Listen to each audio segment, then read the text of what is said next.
Hello everyone, welcome to the stream. Tonight we are returning to Eco, and you may notice a bit of a change here in the front. A bit of construction has gone on over the last 8 days here at Mining Calendar and Space, and we now have the fascia of our building looking the way that I was intending on it looking from the beginning.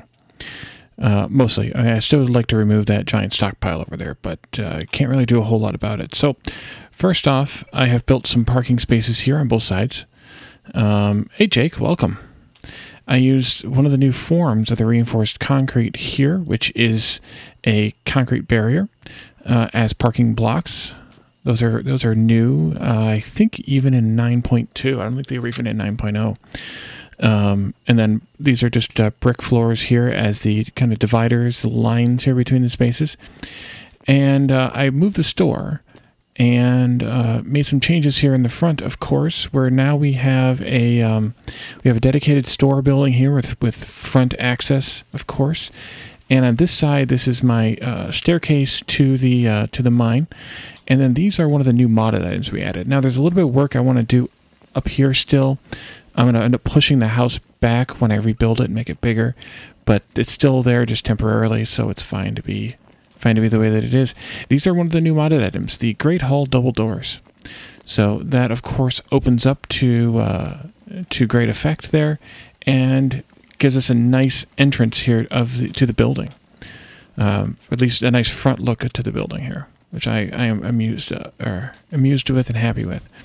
So, what other things have happened since last everyone was here?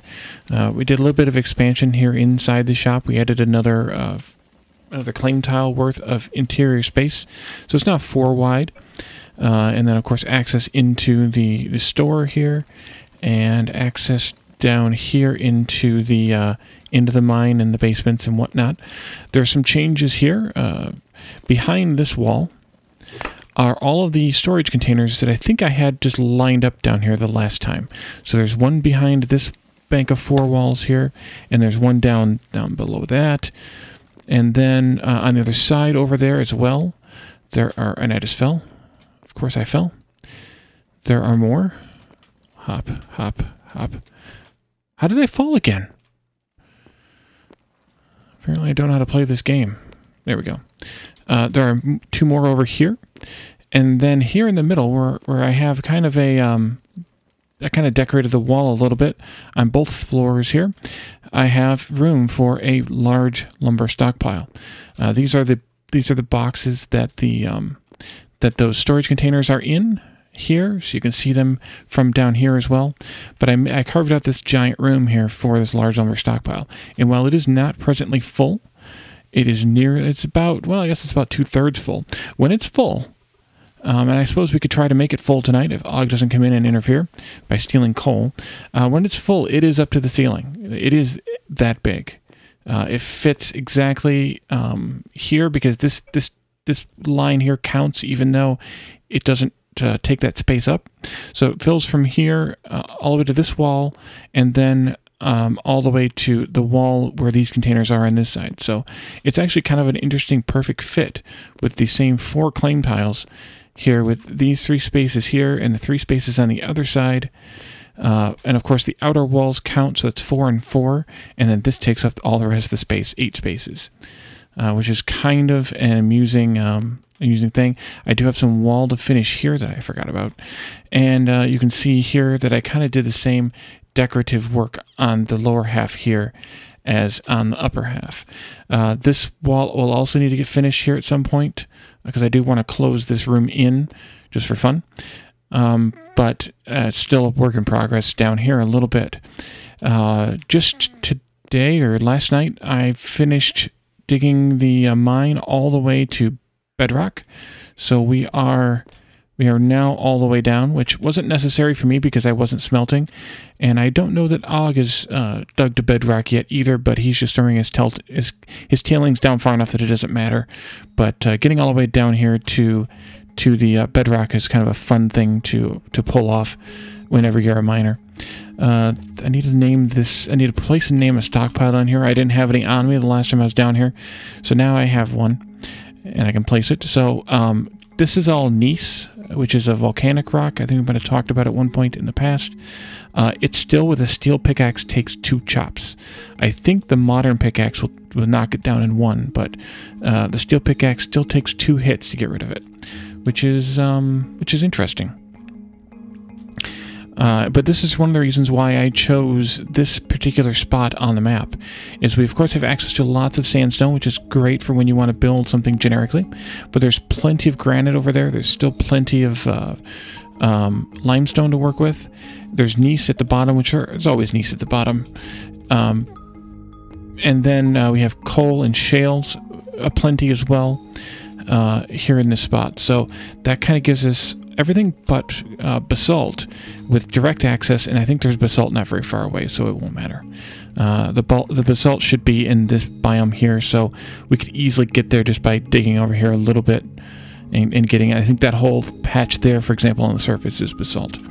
And I think basalt still might take 2 chops with the steel axe too, or at least it takes some extra chops over the whatchamacallit. I forget now. I left one extra space here. I take over the other blocks. That's what I was getting at. I left an extra space here just so that you could walk in here like this, because when this is closed off, then that'll be the only way in. And I think that made it right up against the back wall. So I would normally have put a wall in there, but actually I wouldn't because of the future plans. So let's go back up stairs. This mine hasn't changed. I still haven't come back out here and dug any more sand or limestone, but that's okay. Some of the future expansion plans. This room will be expanding out a little bit further. Eventually this brick room is going away. This the limestone, or the mortared stone room, is going to extend out to this point, where the ceiling ends and the floor ends here, for that matter. And then after that is going to be an Ashlar Sandstone room, starting at this point and going about 4 claims, maybe eventually. I'm not sure yet. Back, as you can see, I'm still building this. We just unlocked Ashlar yesterday or the day before, and so I've just started making it. This was like 100 Ashlar Sandstone, and I've made about I think this recipe here will make it 180 Ashlar gneiss, which is what I'm going to use for the floor tiles here, actually. And actually I need to do some sneaky work here. I spawned these in so that Caledorn could help me decide which flooring to use, using my superior admin powers. And then I forgot to get rid of them. While I'm not opposed to cheating things in like that to decide on the way that it looks before I spend the effort, I don't like to just cheat things in just to use. So this shop will get a rearrangement one more time once we do the rebuild here. And like I said, once we get the Ashlar room done, then this brick building is going to go away, and these cement kilns will just get moved into that. At least, yeah, eventually. So let's go back outside. So let's actually go into fly mode here, and let's take a look around a little bit. I want to see. Og has been advancing his tech this week. I can't remember. We might have even had any industry last week. So he's running a steam engine here to generate electricity. So we are now in the electric phase of the game, and he is using a blast furnace here for smelting now, and has a waste filter here for to take the wastewater out of the blast furnace and make it into clean water again. So that's going out to dump back into the river because it's clean. That little building of Lana's was there, and then Og's got a bunch of dirt piled up in storage containers there. I'm not sure. I do know one thing that is new or at least newer here in Og's place, and that is his concrete bunker here, where all of the endgame tier buildings are. These are all the industry tables here, and then below us that's operating here is the advanced masonry table that's actually mine, but because Og has a tier 3 room and I don't, I'm borrowing space here for right now. And actually I need to bring over some more gneiss for this to be able to finish soon. But we're going to work on that. That's one of our tasks for tonight is the gneiss. So let's fly around a little bit though and just take a look at what else might be going on in the world. Yeah, Jake, I have lots of plans that still need to happen, so that'll be good. Start over here. This is, I don't think Ontario's done any other work here at this house. I think it looks the same.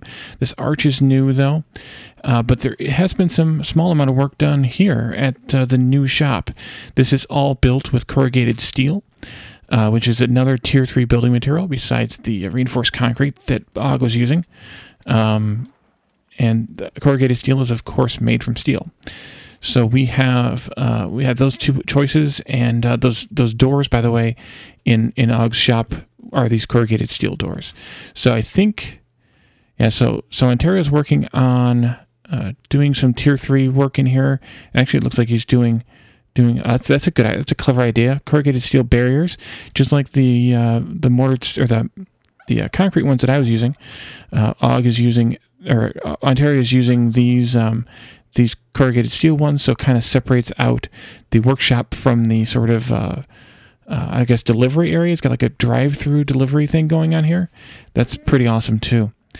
I like that. Good job with that, Ontario. And Ontario should be joining us actually in the voice chat eventually.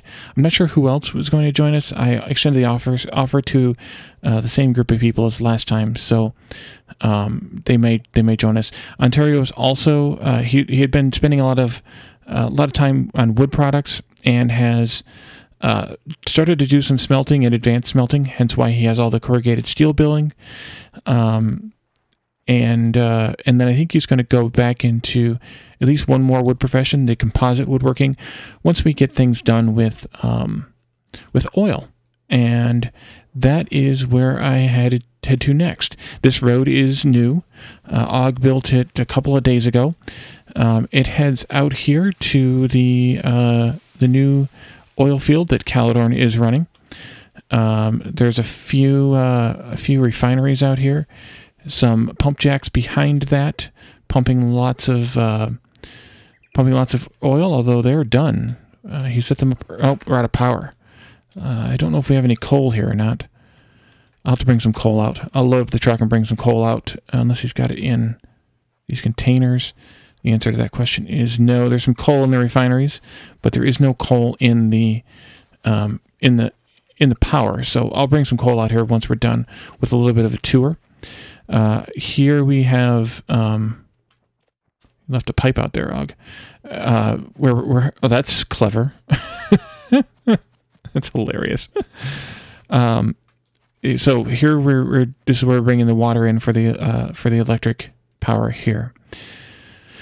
And that all just happened today. I don't think Mond has been on very much in the last week, so there may not have been much change up here at his place.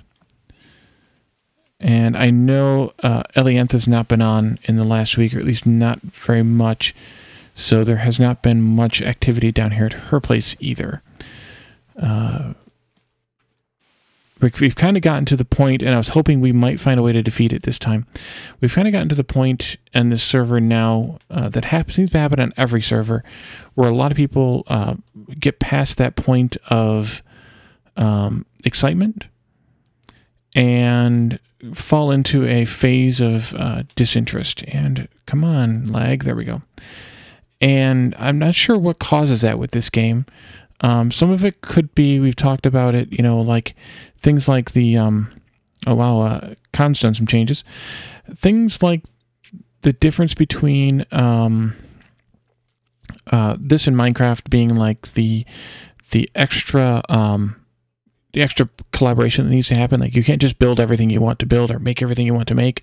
You have to actually work with people, and sometimes that can cause problems. I'm not really sure exactly. But Eco seems to always lose like half to 2/3 of your population, either right around the 2-week mark, which would have been last week, ore right around the point where you're kind of getting into the modern age. They kind of seem to happen around the same time, so I'm not entirely sure. I'm not sure how much Con has changed other than adding in this store up top here. But there's some changes here for Con. If we continue up this way, I think Marshall's been working hard on his place. And then there's also, I think that's Memode's place. We'll hit that. Ah, yes, they've been doing some pavement as well. We haven't bothered making asphalt yet. That is, Caledon hasn't. But we probably eventually will. In the meantime, others are, as you can see. They've done a lot of asphalt pavement. Yeah, stop there at the end. That's a good plan. So this is Memode's place here. He is doing, I think it's a he. They are doing engineering and some other professions. It looks like pottery, maybe, given the brick building. I'm not entirely sure what everyone is doing, but I do know Memode does have basic engineering, so making roads and whatnot. As you can see, there's some asphalt here, which looks like it's in bags on the in their stockpile here. Next door is Lana and Ardwolf, and Lana's farming. Ardwolf is doing masonry, pottery, and those assorted things too. Maybe some smelting, I think, maybe as well. And I'm not sure if there's been much difference since last week or not here. That's a clever way to build a ramp. I'm assuming that only works downward. I didn't notice that before. I've done stuff like that with mortared stone roofs to only go downward. And then Marshall's over here somewhere. There he is. And Marshall has been working, as you can see, through the mystery of the vanishing ground. That there are some containers down there. Oh no, those are above the surface. Okay, never mind. Marshall was working on this bridge here, I believe, and then also on some of the roads going in the area. He's also doing engineering and I can't remember what other professions. Might be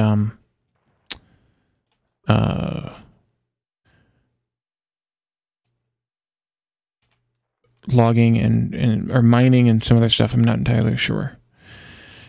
We saw this the last time, but the oil derrick over here that's set up by, I think, Fire Razor, making and so they're pumping oil as well. They've been doing it for over a week now. We just started today, actually. Hey, Ontario, welcome. Howdy.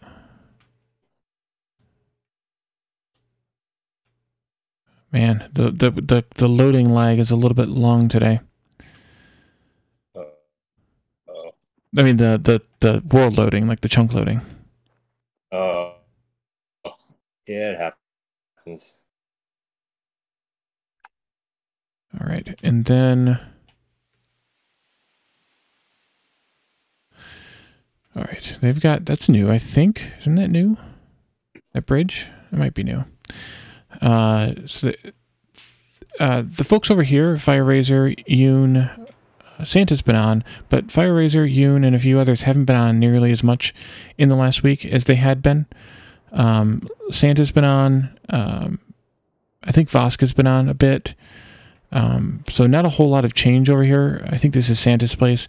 This is one of the modded items. It is a silo, a seed silo. So you can put it's a lot of large storage, but it only holds seeds and I'm assuming also plants.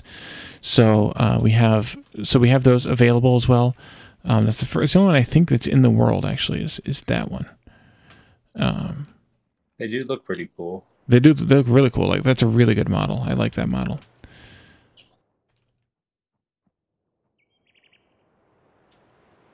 I'm not sure. I mean, I get using the logic of them actually being in the water, but I'm not sure they would they go in both directions if they were in the water. That's funny. Okay, somebody built a staircase up to the top of the mountain there out of dirt, desert dirt. Interesting. And this is the tunnel that was built early on, right? That goes over to your place, Ontario. Yeah, it cuts all the way through that mountain and ends up over by Ontario's place. Oh, and I forgot. If we go that way, let's actually go through the tunnel. And I got of a course, mess over there. of course.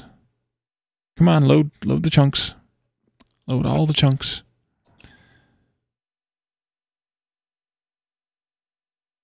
Okay. Come on. Am I in the mountain? I might be in the mountain now. There we go. Yeah, load. See, this is basalt here too. You can find it a lot in certain biomes. So if anyone's interested in, so anyone who's playing on the server, of course, I'm taking orders for Ashlar. It's very expensive right now because we don't have very much efficiency, modern efficiency that is. But I am taking orders for Ashlar Stone. So Ontario has built a public works office for if and when we decide to activate pieces of the government, we do have that available here. And all these different tables, whether they're actually tables or not, like there's a court. This is a court, I think. Yeah, court. And here is the Constitution. No, the amendments. And here is the zoning office. Up here on the top floor is an executive office and a board of elections. Over here in this corner, we have the Census Bureau. So these are all like the newer buildings that were added as part of the recent Update 9. Here we have a government office, and then here is the Capitol, where the Constitution is written, and then finally we have a registrar. And I like, Ontario, how you put a couch and some elk heads and bookshelves and such scattered around here for a decoration. It's nice. Nice job of that. Gotta make it official. Yep. Nice job on those. All law offices have elks on the wall. Right. Well, yes, clearly. Yeah, waiting rooms, right. Gotta be prepared to wait. Here's Phazian's place. I think he's been doing a little bit of building up here, trying to build a house on the roof, or on the second story here. Although he does have a guest here on his roof, so that's good. And then I missed Eris's place, though. I forgot to go through there again. Eris has been digging away in two different places. One of those is up here. That's the copper mine down there, or gold mine down there, I think. And then we have a copper mine in here, I think, or is it in this one? I think it's in this one. Yeah, in this tunnel. No, in the other tunnel. This is where Eris has been excavating slightly. I'm not sure what she's planning on building over here, but wherever Eris is digging is a well dug area. Let's fly back over to the other continent to where Eris's normal home is. And of course we have chunks not loading again.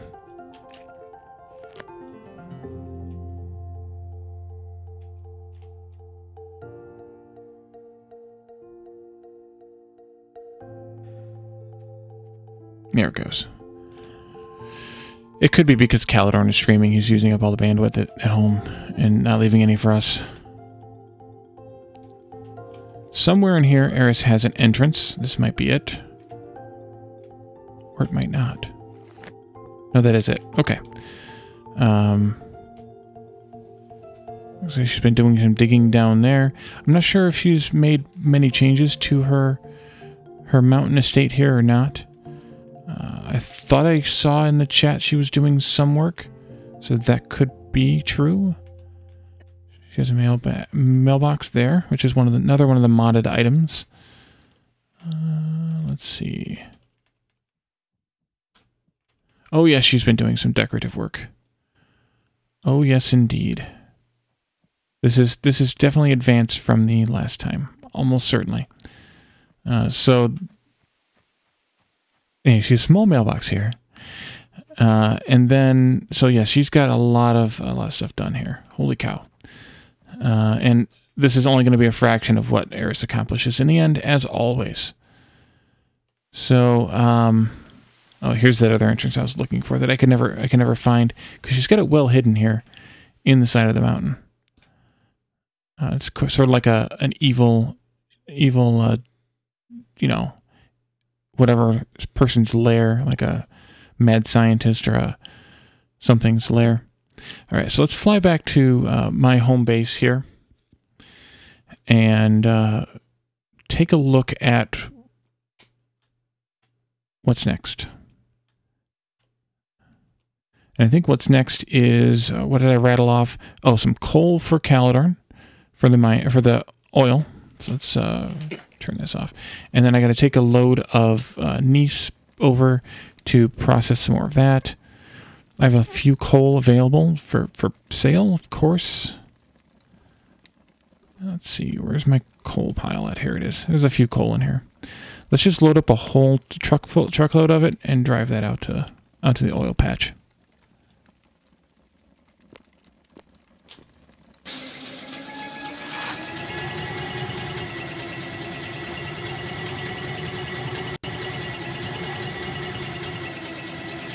Gotta be careful you don't drive off the roads. Did we have the trucks last week, or they... Yeah, we had the trucks last week. Almost positive. Yeah, we had them last week. Yep.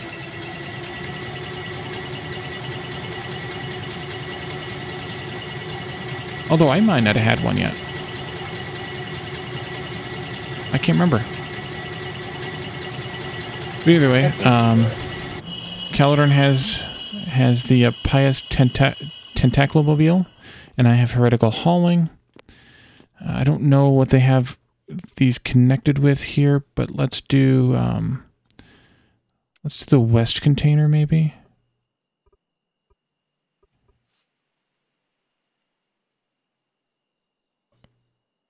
And then can I see the steam engine from here? No, I can't. Hopefully the steam engine can see that that container. Otherwise we're going to put another stockpile down here somewhere. Storage. It can't see anything. Okay.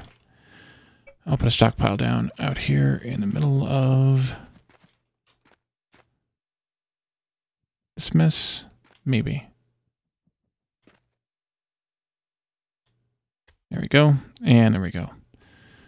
Caledon stockpile. Good. It's already in a claimed land. Yes, it is claimed land. All right.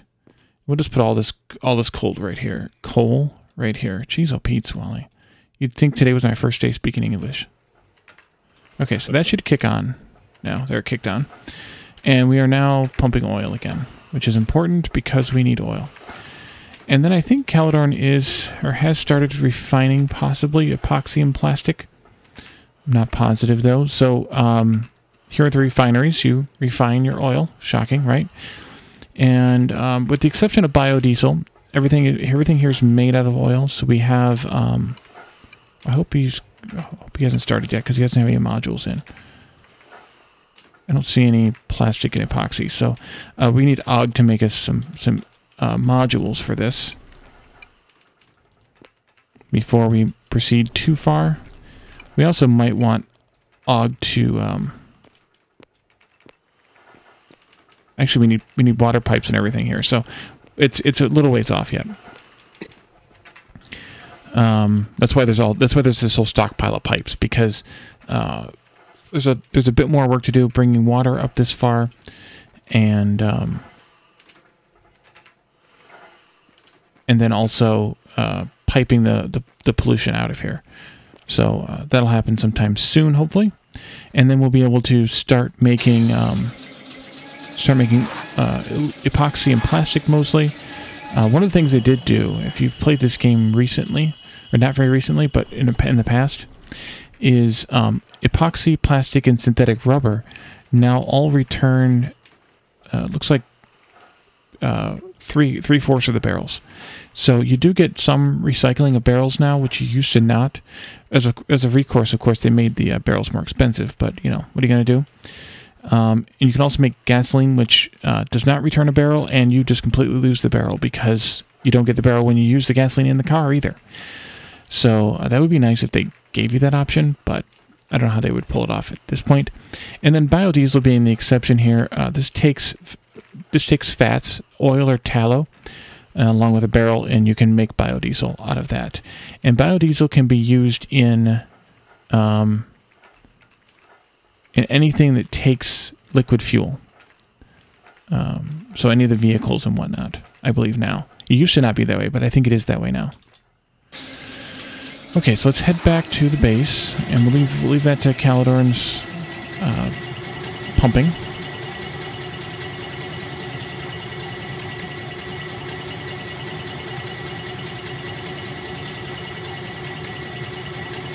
We looked at, I don't know if you were looking at the stream yet, Ontario. We did look at your new building.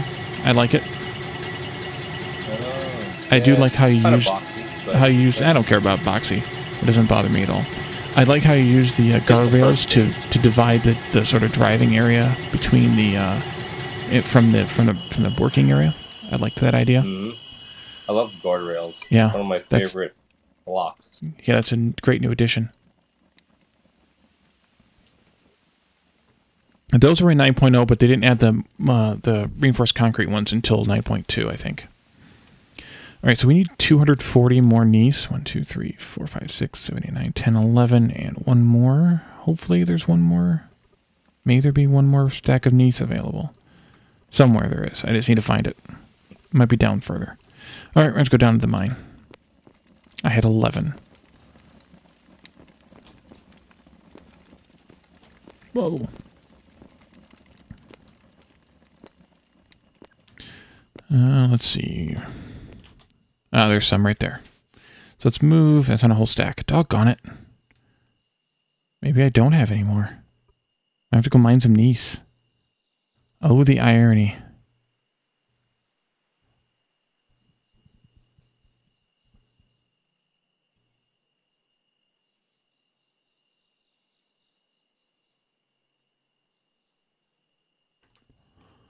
Okay, well, we'll go mine some gneiss then. Let's like find some as I'm going down. I have a lot of sandstone down here. This is granite. Yeah, there's no gneiss. Okay, let's jump down to the bottom then and mine. I'm just going to mine one block though, just enough to get that that one piece of gneiss that I need. And at this point, I can go probably in any direction I want to, digging wise. I'm going to dig in the southern direction first though, for the simple reason that I suspect Og and I might build another tunnel between our two camps, and the current one goes this way, so I'm going to follow that path with this one. And I'm only going to do that one piece, that one world block, just so that I have enough for this recipe. And then I'm going to see how much of that 80 I'm actually going to use, or how much I would need beyond that 80 that will have been made. There we are. Before I focus on mining some more. Don't take the gneiss for granite? Okay. I won't. I don't think I stuffed it over here. No, I did. I just put shale over here. And there's limestone down there and sand, of course. All right. So, but gneiss can be found like in I guess you'd call them tubes. Like lava tubes up through the desert in random spots. So if you're looking for gneiss, you don't necessarily have to go all the way to the bedrock, near the bedrock, to see it. If you kind of work laterally through the desert, you'll find it there too. Let's go to transfer right middle here. And does this have everything else it needs? We have enough mortar. We have exactly the amount of gneiss we need, and we have plenty of steel bars available that Og has been so graciously making. So we'll let that finish. I'm going to leave my truck here. I'll come back and get it when the gneiss is done. Let's go and start laying the flooring in the Ashlar shop for using the gneiss that's already done, the 40 that I already have. Oh, and I didn't move fast enough. Open door, click thing to close door. There we go. Is that the type of ashlar you're going for? The gneiss type? For the floor, yep. So I think I'm going to go about here. So we're gonna have Ashlar sandstone walls and ceiling, and then the floor is going to be gneiss. That way, it kind of looks a little bit like a shop floor might look. I was waffling between the granite and the gneiss, but I think, and Caledon agreed with me, that the gneiss kind of looks better with the swirly color patterns in it. So we're going to go with that.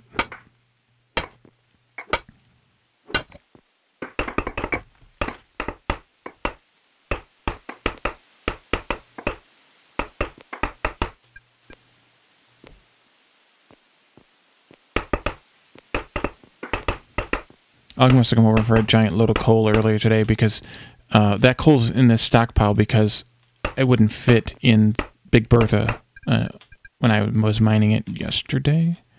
So I should probably chuck that down there now so it's out of the way. Yes, that's what I named my my oversized stockpiles, Big Bertha. There we go. That's the one in the basement, of course. I was mad at me because I took down the stockpiles that were out front, which I'm pretty sure I did. Yeah, I did in the last week. And so he didn't have coal like right there in stockpiles ready for him halfway between us. But I was like, I wanted to look nice and I wanted to put those parking spaces up, so I had to do away with the stockpiles there in the middle. That's okay. Whoa, lag. I found using the storage containers make things for me. Because I'm building a lot out of metal, makes it look it fits more than a lumber stockpile, but I also like the lumber ones, just because you can see tons of stuff in them. Yeah. Yeah, I mean, yes, I agree that the lumber stockpiles have that look. You know, they have the fact that you can see what's in it, and it's just huge and menacing, is really nice to have. But the storage containers are just nice for just having capacity.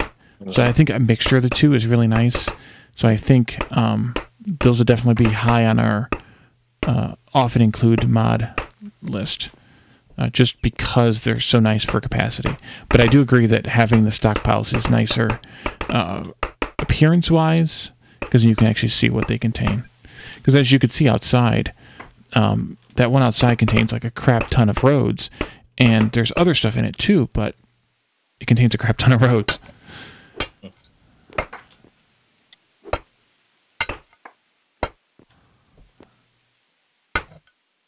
And one of the other mods we have is one that, out of food, one that I created, which just allows us to recycle different things, mostly stone items. But if and when we come up with other ideas for things to recycle, I'll definitely be adding those in. I think I'll stop here. But anyways, we have the ability to recycle mortared stone and stone roads by crushing them into crushed, whichever. And then we can use that crushed stone to make roads out of, make asphalt roads out of. So, or, if it's sandstone, you can make sand out of it and then make mortar out of it. So that's really useful. I think it's good with the sort of concept of the game, with the ecology of the game, to not have crap just laying around, to recycle and reuse things for other purposes. That's why I like that they added the ability to the fact that hewn logs are used to make lumber, and then lumber is used to make composite lumber. Like you're constantly upgrading and recycling things as opposed to making something new from scratch or whatever. Okay, so we have 40 here. Yeah, we'll have the other 40 in 6.5 minutes. The only downside with that is that if you have your house built out of hewn, you have to almost take it down, make the lumber, and then put it back up. I don't think most people do it that way, but well, I would think unless you're like right at the weird end, like the dead end of everything, I would think that you would have enough people who'd be interested in that lumber after you tore apart your existing hewn house and made it into lumber that you could sell it in a collaborative server like this, or worst case, I think one might even like expand and grow and build another building or make their current house bigger and then use that additional lumber to make it bigger. So I don't know that there's really that kind of drawback. Yeah. Especially in a collaborative environment. I guess for sure. I guess I'm looking at it more of if you're trying to save, but if you're collaborating and people are using hewn and using lumber, then you can, or just build another buildings is what I do. Yeah, or at least enlarge what you've got. So Ashlar being one of the end game materials, there are 4 tier 4 materials: Ashlar, composite lumber, flat steel, and framed glass. My profession list, I'll be able to make 2 of those. Actually, now I could already start making framed glass. In fact, because we have the steel and I have the glass and we have the table, so I can actually start now. But it's expensive as crap because we don't have very good efficiency right now.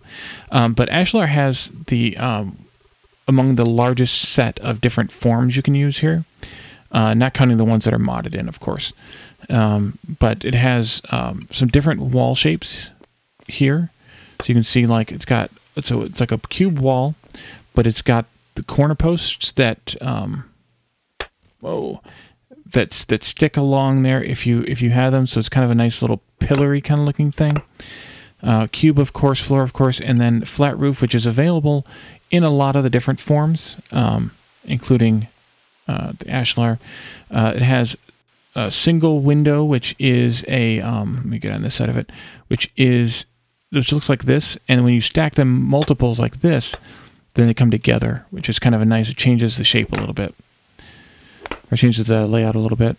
And then it's got a double window, so that can be used like as maybe like a basement or a whatever you might want a double pane window for. And then of course it has a fence block too, which is like a patio looking. But actually then it goes into a fence. But it's got some nice stone pillars there on top of the corner posts here. And I think all the tier 4 stuff has that now. The roofs, it's got a metal, like a metal whatever onto the roof here. So it's got like a finish to the roof, which is kind of nice. And that includes even the slope blocks have that. The roof slope blocks have like a metal texture to them, which is kind of a nice addition to that. And if you don't like the metal texture, at least for some of the blocks, you can just get plain slopes like this if you just want to use a regular stone texture for your roof. But those are also useful for decorations and whatnot. And there's all kinds of different slopes and weird combinations of slopes, under peaks and under slopes, and then it's got a slower slope here, like a half slope. It's also got quarter slopes here, which have this bevel on it. What's that called? I don't know what that's called. On the sides there, which is good for different roof decoration purposes, like a gable. And then, but the roof has all these different shapes with the metal, and then all the different shapes without the metal. And then there's things like a column, which all the forms have columns. And then, so you can see what that looks like with the Ashlar. It's kind of a nice marbly looking column. And it's got a chimney block, which is kind of unique. It's just a cube, but it's got this nice grill piece on the top of it, which is neat, that it's actually see-through. So you can run pipes up, like for your exhaust, like for my concrete or my cement kilns there, I could cap them with the chimney blocks. I hope they add the chimney block to brick, by the way. That seems like something that should be added. And maybe even mortared stone, or mortared stone. Well, mortared stone would be nice, but I doubt it. But refined concrete would be nice too. Here we have like some decorative, what are they called? Braces that have different curls on them, depending which, and then you can have them at different angles. You agree on the chimney blocks for brick? Yeah, it would be nice. And then there's all kinds of different stair options too here. So we have under stairs, and we have floating stairs. We have a ladder, which is kind of funny that there's a stone ladder, but a ladder block, and corner floating stairs and floating stairs inside corner like a turn, and then stairs on the corner that are solid, and then the turn, the inner corner there for that. And then I already showed off these ramps that are also, that kind of also look like a gable or something. So we're going to just use the regular floor blocks after all of that. And I'm going to go into rectangle mode, which is one of the new things that was added. Was this added in 9.0 Ontario or 8.0? The different building. I think it was 9.0. I'm pretty sure. I think 9.0. Most of them, for me, I use either the single block or I do the line. I find because you can only hold so many blocks in your hand. Doing some that make whole floors, it kind of, I don't know, doesn't make sense to me. Yeah, me too. I mean, I do use a rectangle when I want to build a floor or a wall, and it makes sense. Like this makes sense. There is a floor option, but I don't know how it's different than the rectangle. In the end, and then you can do like a wall, a 2-point wall, and a 3-point wall, which is nice too. Except that, like Ontario said, you're stuck with a limited amount of blocks, 20 in Ashlar's case, so it kind of is pointless. And then the cubes, the boxes are completely pointless to me, because they're solid, they're not hollow. So that's complete waste. Now, I say all that with one exception. One of the end game vehicles you can make is a crane. What the heck do they call it? They call it something weird, don't they? Or do they just call it a crane? Called a crane. Okay, yeah. That's one of the cool things with the game is you can type an item in chat and it'll give you a hyperlink to its tooltip, and then you can see all kinds of stuff about it then. But the crane allows you to build with a lot more blocks at once, but you need the end game in order to get that point. So I don't think I've shown this off yet, but you can do like a lot of, so you can carry 20 ashlar at once with the hammer, or with you in your inventory or in your carry slot there. So I can build a 4x5 floor like that with one kind of swipe and a pattern. So that's, nope, that's not what I want. There. So that's kind of nice when you're trying to build, and like Ontario said, you can build just like lines of 20 as well, and I do that as well. Actually, I think the 80 is going to be enough for now. I'll probably dig some more of this out in this direction, but I think the 80 will cover us for now, which is good. Did I build under? Yeah, okay. So I think this flooring will look nice compared to the sandstone walls and ceiling. There's going to be a sandstone wall right along here, by the way, too. Because it kind of has these swirls in it that are kind of orangey, and so they kind of blend nicely with the orangey swirls naturally in the sandstone. And the granite looks really just like the raw blocks without all the crags in it, the cracks and stuff in it. So to me, it was just kind of boring, and it didn't really mesh well with the sandstone either. Okay, so that last bit of the additional whatchamacallit is done. The additional niece. So let's go and get that. And that also comes with when you make Ashlar stone, you get a large amount or a decent amount of crushed stone as a byproduct. So and I can't remember if it scales down with additional skill. I don't think it does. I think it's static depending on whatever stone goes in. That's how much crushed stone comes out. Let's go take a look at the table.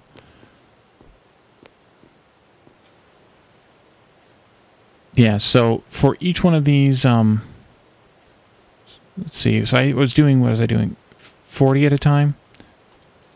So I was putting in 720 niece blocks, which is 36 stacks.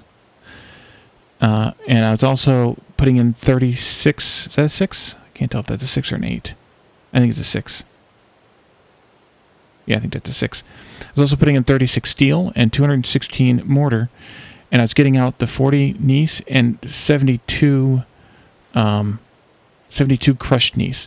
And so as the modules go up, that means that there will be less stone, less everything required. Anything in the green box is scalable by the module. So that means there will be less input ingredients, and we'll also get less crushed gneiss out of it in the process as well. So for the same amount of ashlar, which is nice.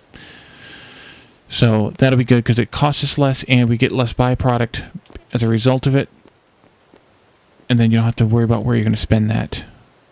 Which for things like sandstone and granite isn't a bad idea, because you can make that into sand and then into glass if nothing else. But apparently I rammed Og's truck here and messed it up a little bit. Move him out of the way a little bit there. Og and Caledon and I all have access to each other's vehicles because we're kind of in a little bit of a coalition here. A brotherhood, if you will, of things we trade. I'm going to take this crushed slag and give that to Caledon too. At least as much as I can take. Because that's where it's going anyway, so. It's going to the road factory. Whenever we need more roads. So I mean there's room, actually. Let's take a look, because I'm only going to put it in. Oh yeah, there's plenty of room. These are done. I can move those out of the way. No, I can't. Okay, we'll leave it there. Dump the gneiss in there. Dump the slag in there. And we're almost full.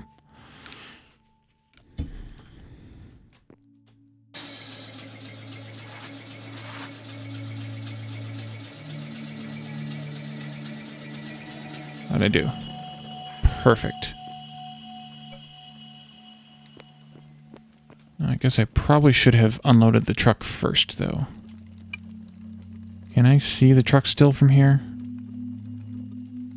Yes, I can. Whoa, Ontario's making changes. Yeah, moving stores. If you saw the crazy scroll here in chat as Ontario's store started buying and selling things again. That's kind of an annoying feature of the game. Hopefully they change it. Be nice if they did. How big is this going to be on the inside dimension, by the way? 1, 2, 3, 4, 5, 6, 7, 8, 9. I guess I'll go out to 10. Go out a little bit more. Oop, and we're out of blocks. There we go. Yeah, let's take out this one more row here, too.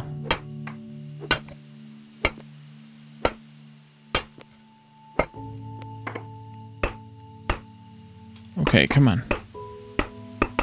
The other task I have for tonight is to mine a bunch of iron. While Og did tear through the iron supplies he had, and crush it all, and concentrate it all, and smelt it all, he's going to need more, eventually.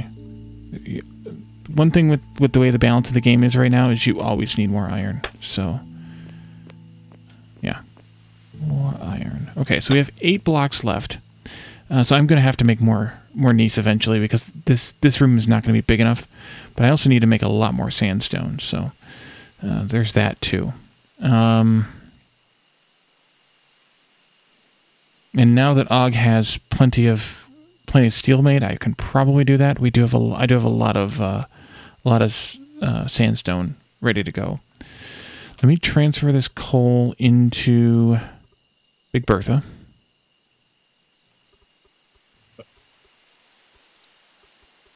And then I have a bunch of granite that needs to go. I have to move. And I do have a plan for what we're going to use that granite for. So let me dump that granite into mine T-1. Did I miss it? Or can I not see? Oh, there it is. T-1. I may need to relog again. And what I want to use it for is to make some papers. Some research papers. Let me pull up my spreadsheet. Because, of course, I have a spreadsheet for this game, too. As anybody who's watched my Factory Town or Satisfactory or Dyson Sphere program series, I have spreadsheets. So I need to make pottery scrolls for Og and Caledon. I believe it was pottery.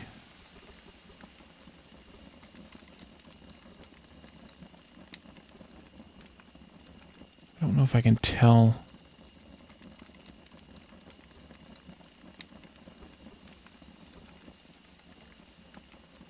No, I can't tell. Okay.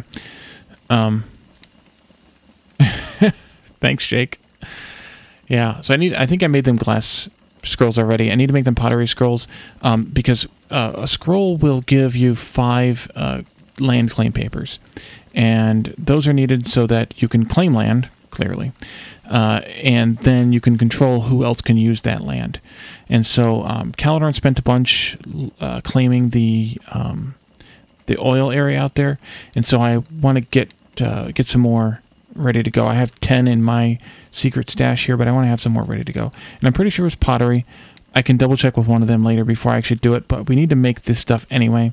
So I need to have 10 geology research paper basics for each one of them. So that's 20 total. I need to have 5 geology research papers advanced for each one of them, so that's 10 total, which I already have. Those are here. And then I need to have 10 or 5 engineering research paper advanced, which Caledon made me 10 earlier. So those are here. And then I need to have 10 basic research tag, which is any sort of basic research, including, and this is what I'm going to do, of course, is geology. So I need to make 10, 20, 30, 40 total geology basic research papers. And so I'm going to do that, or set that up, 40 of those, because I don't have any made at this point. And I want to make sure that I'm not going to start consuming stone that I don't want consumed. So I scroll through here and make sure that the things that I have checked don't contain the things that I'm going to try and consume, at least. And I could even uncheck some of these other ones that I might not want to get picked up by accident. So I have like the one here that contains a bunch of limestone. I do not want that getting picked up. Same thing with the shale here. I'm using shale to make brick along with clay. And I'm using limestone to make glass for now, and then I'm going to use it for ashlar later, once we're a little more efficient. I don't mind spending lots of ashlar, or lots of sandstone and gneiss, but I do not want to spend a bunch of limestone. So, yeah.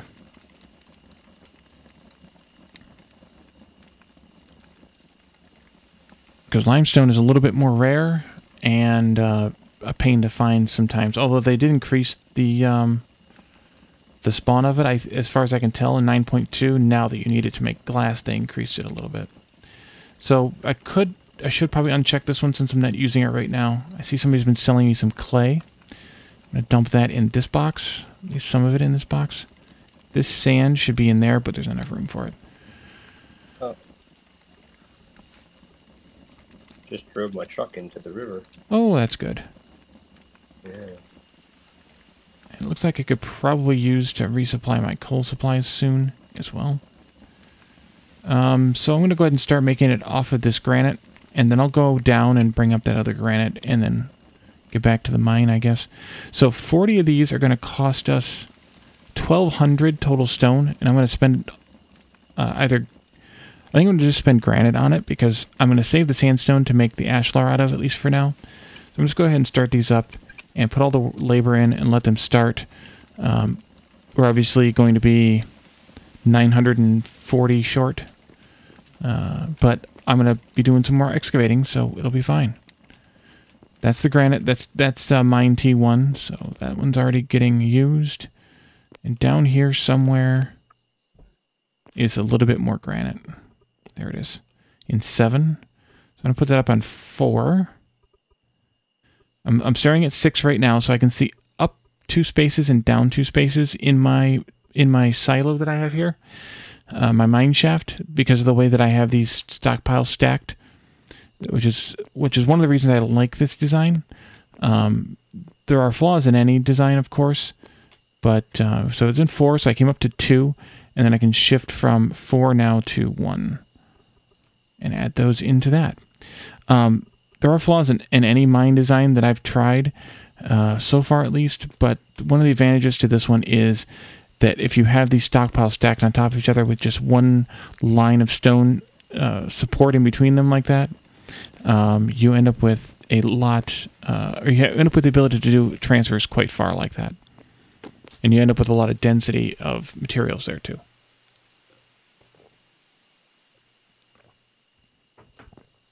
Okay, so let's keep mining out this way. Get some more granite. And there's some coal there too, but that's fine because we'll just use it to fill in Big Bertha some more.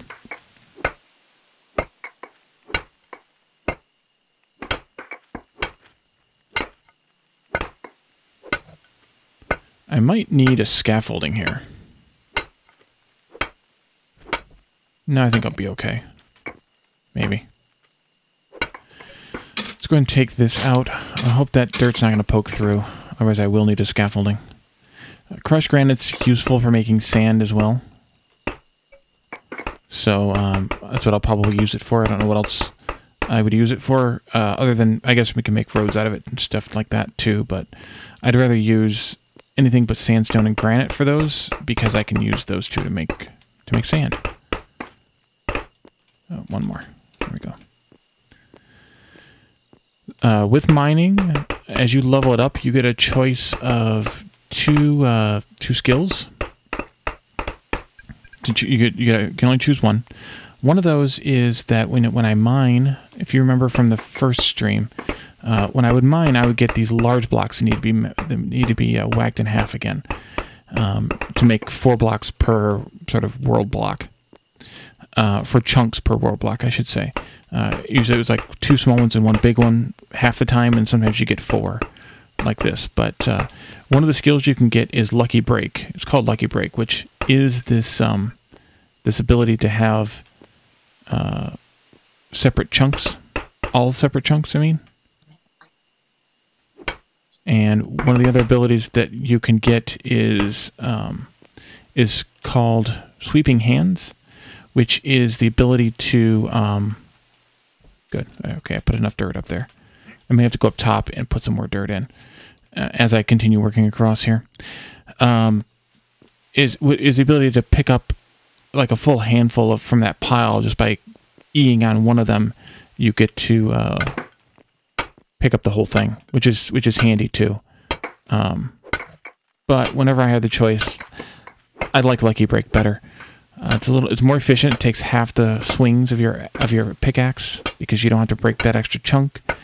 And to pick up chunks doesn't cost that much. It doesn't cost that much effort because you just hold down the E key on your keyboard and just kind of wave your mouse over it, and they kind of magically get picked up. So, I agree there.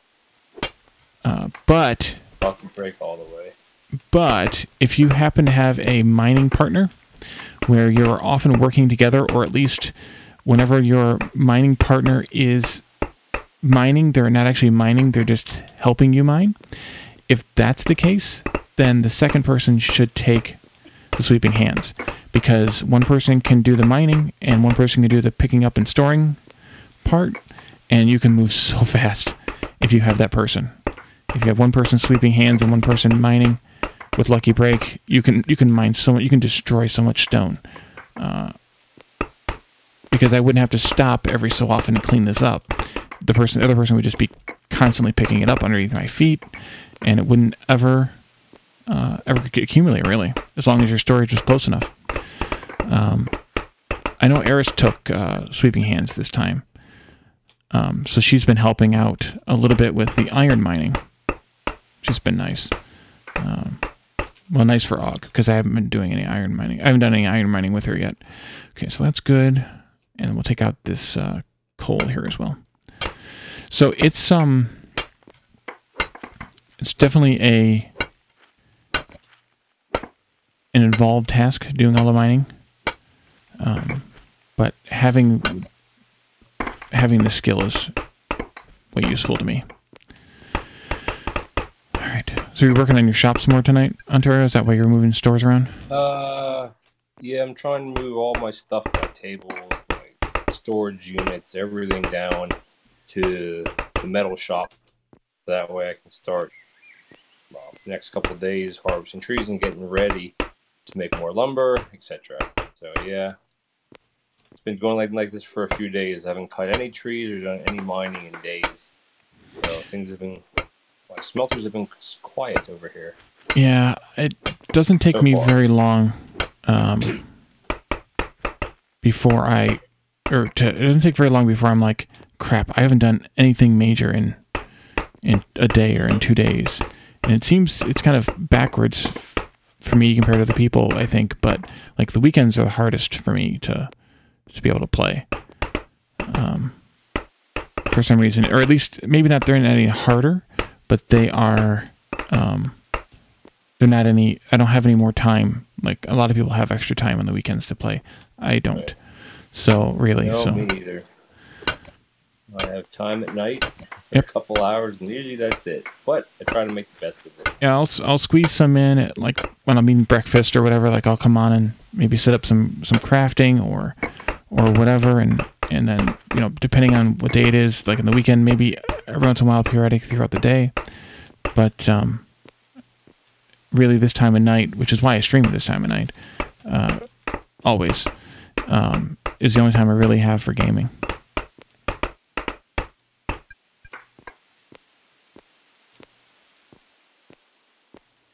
As you can see, I did a little bit of extra mining out back here in the last couple of days. So I have now been working, kind of trying to box in the mortared stone room there. I am using all cube blocks instead of wall blocks for a couple of different reasons. Not the least of which is that it makes it look more sturdy if you're looking at it, because it's like a solid block then instead of just a thin wall. But one of the other reasons is the way that different blocks snap to it, especially raw world blocks will snap to a cube, but they won't snap to a wall.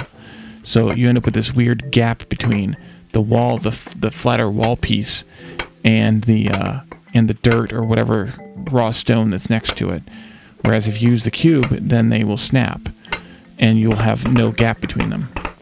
The problem is, I wish that would be fixed somehow. Yeah, the problem is depending on the orientation of your cube blocks. If you do use wall blocks like I did, kind of in the basement there, where I made that wall kind of decorative. If you aren't careful with how you use the wall blocks, then they won't orient in the right direction. If they're placed on north-south walls, they'll be rotated incorrectly, which is kind of an annoying feature too, because the default orientation is east-west of a wall block. So you can't force the rotation, which is annoying, because I would like to be able to force that rotation. Oh, we're full. Let's dump this coal into Big Bertha. Scrolly, there it is. And then we'll have to move this granite eventually, but I'm not going to move it just yet, because the recipe hasn't started complaining, at least. So until it starts whining, I'm not going to worry. And by complaining, I mean it'll turn gray like this one, because it won't have enough materials and it won't be processing anymore. Which we can actually look and see how far off we are on that. Actually, we probably should just do it. It's down to the last one right now, so we'll pick this up and we'll send this granite over to mine T1, T-1.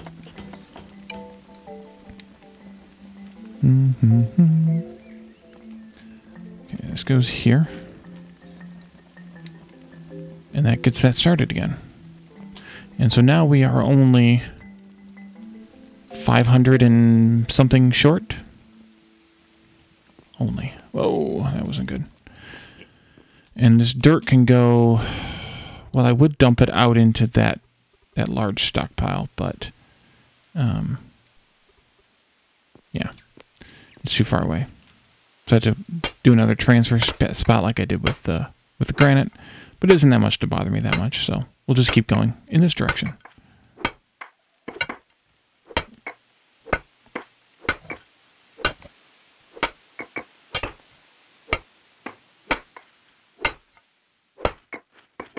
So above us on the hill that we're building kind of into, you can see like there's dirt up there, you know, like the rocky soil looking thing here.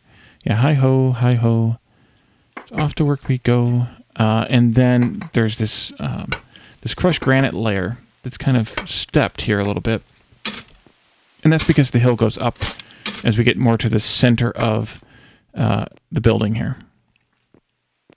I'm going to use the pile of stone here as a step stool, so I don't have to jump or reach weird in order to get... Uh-oh, I've got an opening. Let's mark this one. I'm going to do a mark command, which is a user available command. It's not an admin command, and that just gives me the ability to put a point on the map, and I just label it here because I'm lazy. I'm going to take this handful of dirt, full handful of dirt. Well, not a full handful, but all the dirt that I have in that stockpile. And I'm going to go upstairs on top of the roof and put down a little bit more dirt where I put that temporary marker at.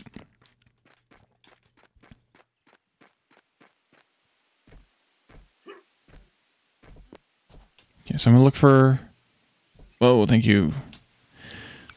So here's the here marker. And if I follow it this way, then I think I end up right here. Yep. Here's where I end up, right here. So I'm going to have to do a little bit more work on this up here to get some of this crushed stone out of here.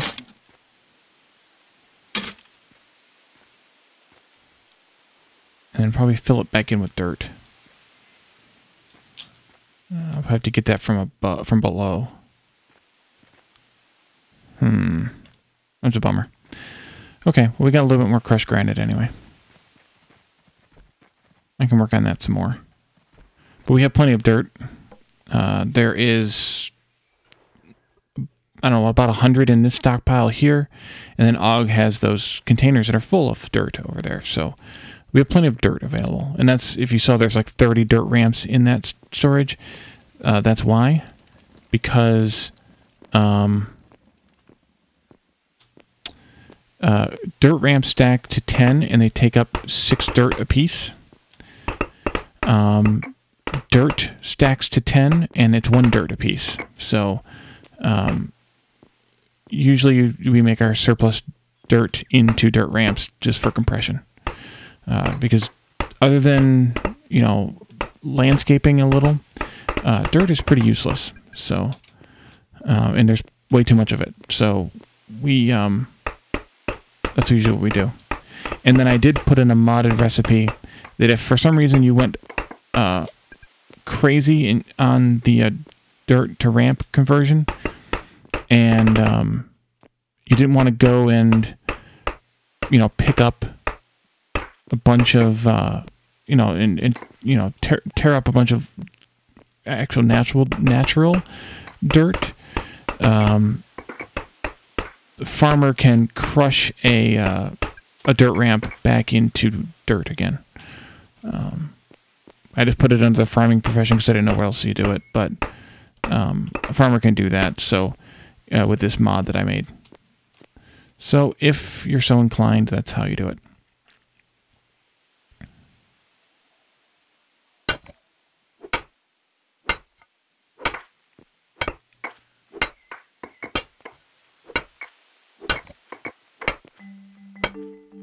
So my plan is to eventually excavate out this entire 4-chunk width all the way back to the back entrance there.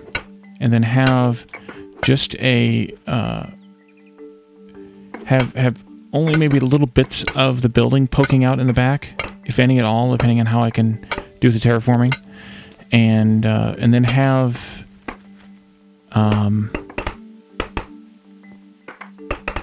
and then just have that that Jesus door that I think I showed off in last week's episode there as the entrance on the back. We did put a road in there that goes out to the oil. I may change and or remove that road now that we have that larger bypass road that I drove down earlier. We'll see.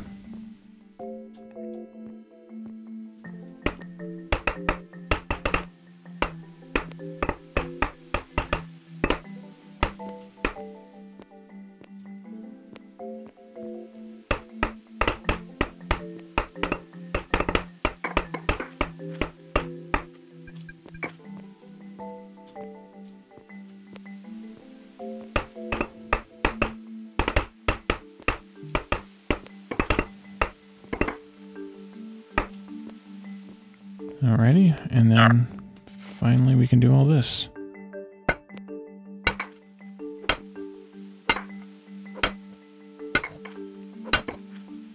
Out of food. Or out of calories. So, speaking of calories, there was a dev blog the other day, a couple of days ago maybe, which, when they were really leading up to the 9.0 release, they were releasing a blog like every week. And they've kind of fallen away from it somewhat. And so now they're only kind of maybe once a month or even less. But the one that came out the other day was talking about some of the changes they have planned for different things in the coming updates. And one of the things they're looking at is having an option for server owners. Yep, this is where I dug out that sandstone, or that crushed granite. If I'm careful here, I time this just right, I can shove dirt into that opening like this. Now if I can find the right spot here to stand. And one of the features they were going to add as an optional feature for server admins is the ability to set a limit to the amount of time that effectively a limit to the amount of time each individual person can play on a server in a calendar day. And I know there's a lot of mixed feelings about that idea on both sides. Or you know, there's feelings on both sides for this. On the sort of positive side, it lets folks like Ontario and I, who can only put in 2, maybe 3 hours a day, keep up a little bit better with the people who can put in 10 or 12 hours a day. But on the other hand, on a day when I might have extra time for whatever reason to play, like say today, since I'm streaming it, well, I guess it's Friday. I would have probably played. It wouldn't have been a probably about it. I would have played this much anyway. If I had streamed last night, I'd be playing this tonight. So that's not a big difference. But the sort of con is, okay, well, if we set the limit at 6 hours or something, and all of a sudden I have a day when I can play like all day, like I don't have anything going on. Maybe I want to do like a mega stream or something like that of the game. Who knows? Then I can't. And when I say I'm an admin, so I can I could change the config. But as a regular player or whatever, I'm kind of wedged into that restriction now, and I can only play. Well, who knows? They haven't told us exactly how the feature is going to work. So, yes, there could be. I'm assuming the setting is configurable as on demand kind of thing with the server, maybe even with a command, to where it would totally not like I could just run a command that would change the setting. But they've only just talked about having such a feature, so they haven't talked about how such a feature would work, or anything. So we'll see. When they actually release the feature, what it looks like, what options we have. Maybe you could say, well, it's only 6 hours Monday through Friday, but then, or maybe, you could say 6 hours Monday through Thursday even, and then, Friday through Sunday, you could say 10 hours or something like that as a limit, because maybe people stay up later on Friday night and play, and, those kinds of things. So I can't remember where you came down on the, on the like it or don't like it that idea, Ontario, when we were talking about it earlier. I didn't like it unless there can be a way to set it so where you're not penalized for having more time on Thursday versus having less time on a Wednesday, for example. Yeah, I remember that. Yeah, kind of said.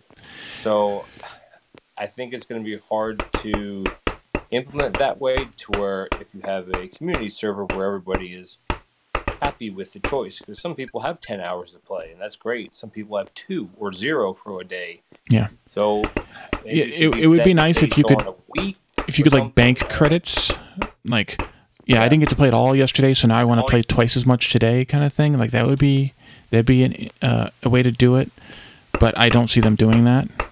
I see it being a number. I don't even necessarily see it being a number that's per day of week, like per like you can have a different number on some days than others. I see it being more static implementation. Just knowing and having the experience of this game for 3 years, I don't see it being that configurable. But maybe they could surprise us. Maybe they're watching this stream or watching this VOD after the fact, and they hear us talking about it, and one could hope, I guess. But they hear us talking about it, and they come back with a more robust feature. Or it could be a way to implement it in the law system. You can vote for it. That too. Community. Now, again, you don't usually have capitals and stuff right away from day one, but that could be something that could try to push for, early on to say, hey, we're going to have a vote on this. But again, just like any decision with the game and community servers, not everybody will agree and everybody will disagree. So it's tricky. Yeah, you can't win. You can't win running a game server. The only way that kind of limits if you play 10 hours versus 2 hours is you still have a food score and you still have a housing score, and those can only be so high based on where you are in the game. So yes, if you play more in theory, you can have a better house, but you can only have a certain limit. But yeah, it's hard. I'm still 184 rocks short, or granite short. I mean, I guess I could go and grab that some of that sandstone now, I suppose. Do we have here? But it's still an oof. So these things take a long time. Let me see if I can make sure. I won't worry about it. I'll figure out which one I'm going to make later. So I think I will take some of the sandstone over to make some more ashlar. Back the truck up. Pull the truck up over here. Let's see if I can see. See if I can see it. I should be able to see it from here from the store. That's for sure. Stone and junk. There we are. And the store, or the truck rather, is down here at the bottom probably. Yep. So that'll be, that's 24 stacks. Which is enough to make, right now, 2/3 of 40.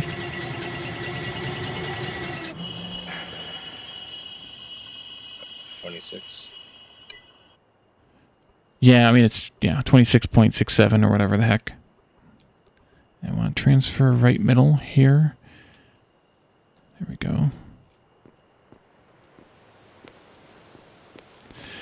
So yeah, I'm hoping with that feature that they add in, that they give us a lot of customization, but I won't be surprised if there's not. One of the things that... still has some crushed iron that he hasn't concentrated yet. Nice. One of the things that... he's got a lot of brick hiding over here, too. Jerk. The other things that they shared is that boats are much closer to being released. They might even be in 9.4, I think I saw. Although that would surprise me. I don't think we'll see them until 10. But there should be a storage here full of... There it is. Mortar, she wrote. Og likes to name his storages with awesome names. The mortar here is stuff that I set up, so I don't feel bad using it because I can just set up more. I mean, yeah, Og's doing the digging or the whatever, the mining or the digging to eventually get sand to make the mortar out of, but I'm making the mortar, so we'll call it even. A mortar most foul. Oh, it's too bad Og's not here. He's playing... He might be DMing. I think he DMs D&D on Friday nights. Let's set up... nope, sandstone this time. 40 of those. And then we'll bring over the other 24. I could just make it be a solid 120. Where are we at this wise? Let's see. Skill-wise, I need to get about 11,000 experience points to get to the next level, which makes the labor cheaper. Each one of these recipes is worth 132 experience, which is 1.5 times my total points here, because I have 88.6. Wait, is that correct?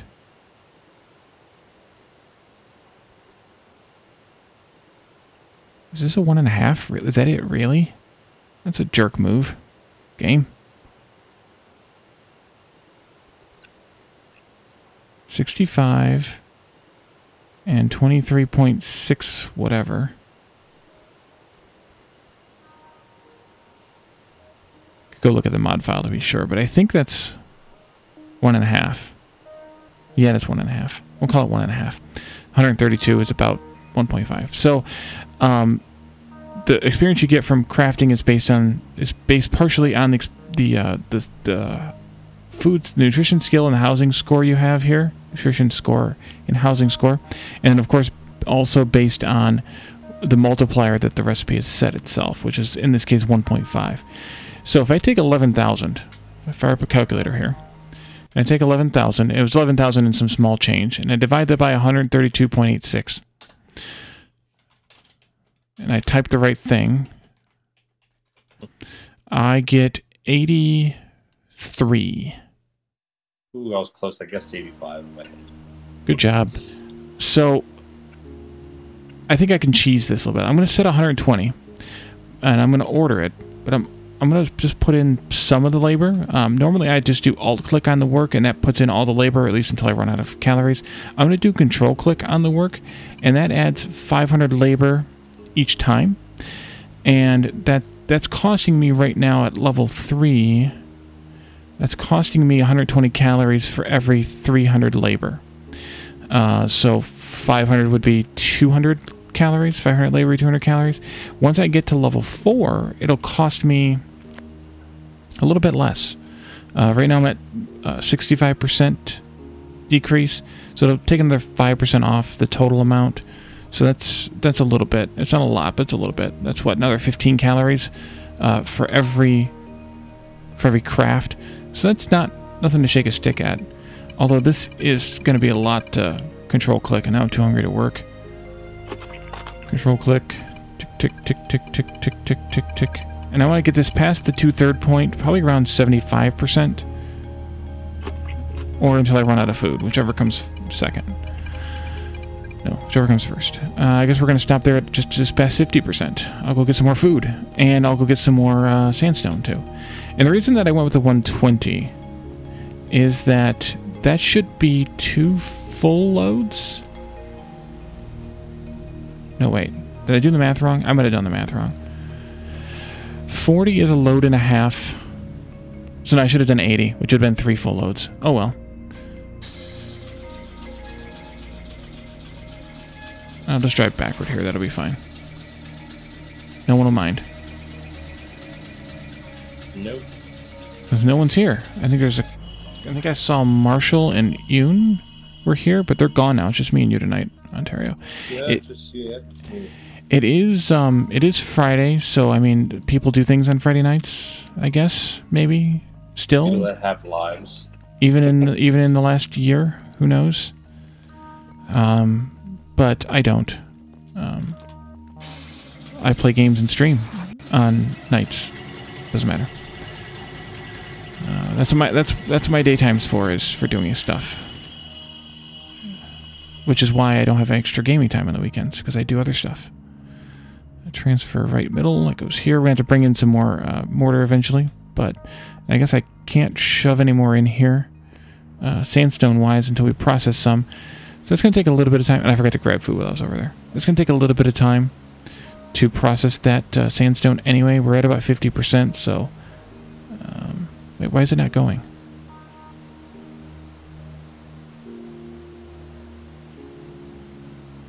Containing table is disabled. How did I do that? I'll go downstairs and take a look. Let's transfer that mortar over first. I missed it. Missed it by that much. When I see Og has some sand for me to set up another mortar processing. Wasn't I standing here when I did? Yeah, there it is. Okay. I just went too far. Too far, too fast. Probably gonna need another, 300 or 400 more. So we'll go with another 400 more here. And there we go. I'm gonna go grab that food before I go downstairs. That way I can put a little more labor on the stuff. I know I have one item of each food left, but that's not gonna make a difference. And if I do it this way, I need a pestrophasian. I'm already burning through this food. I'm gonna take. Whoa. That he sold me yesterday. Although I guess I should probably start buying more. Because with the engineering, I'm going to be burning through lots of calories. Okay, let's go downstairs and take a look at what's going on with that table. Actually, before I go down, let's make sure it's not a power issue. It is. It's a power issue. Does Og have any coal handy?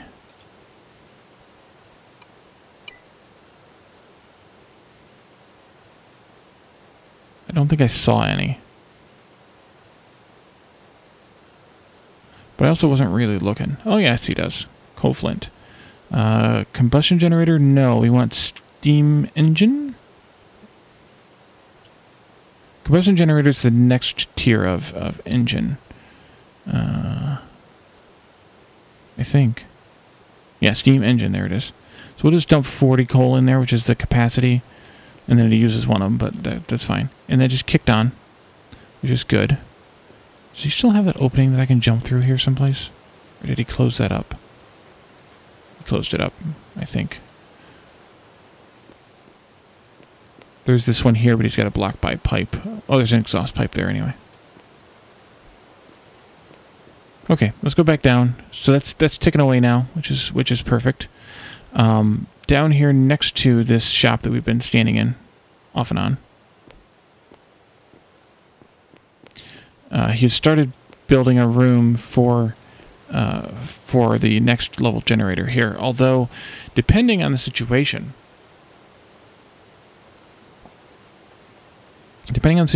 this might not ever get used. We might be able to get solar and whatchamacallit going before we... and wind going before we need it. Who knows?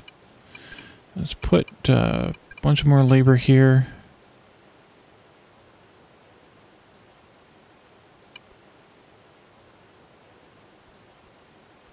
And out of calories again.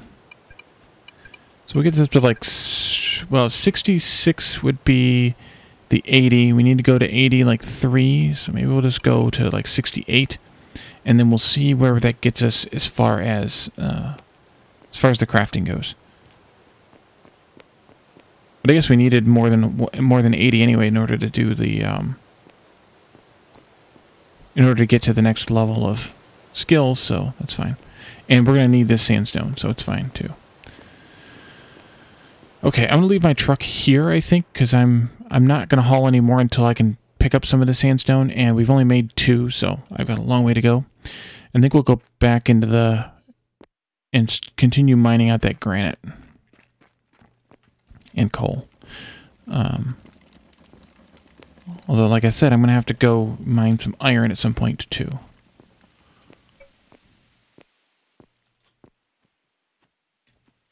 Maybe I shouldn't have dug this floor out.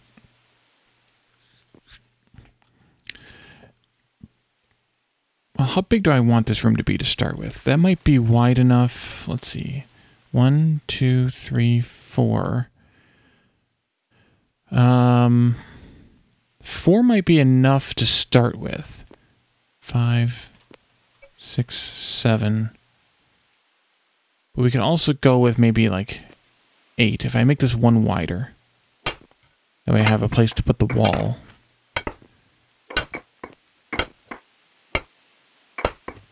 And I'm purposely skipping the bottom row so that I can stand there and hit the stuff above, because I won't be able to reach it all from here.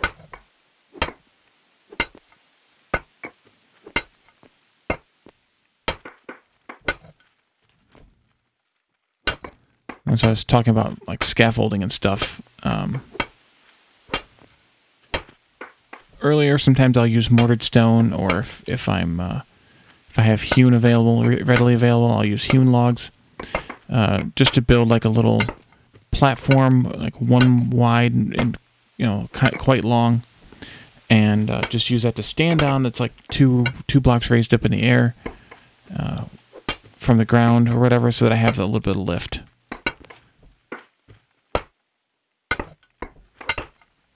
Yeah, it's always a problem when you dig too deep. You can't reach. Yeah, you dig too deep and you start letting out the trogs or whatever. Yeah, I try whenever I do mining. I typically do like a 5 high by 5 or 6 wide, wherever I can reach, and then just. I mean, that's how I do it. And just Me kind too. of move down the road. Me too, usually.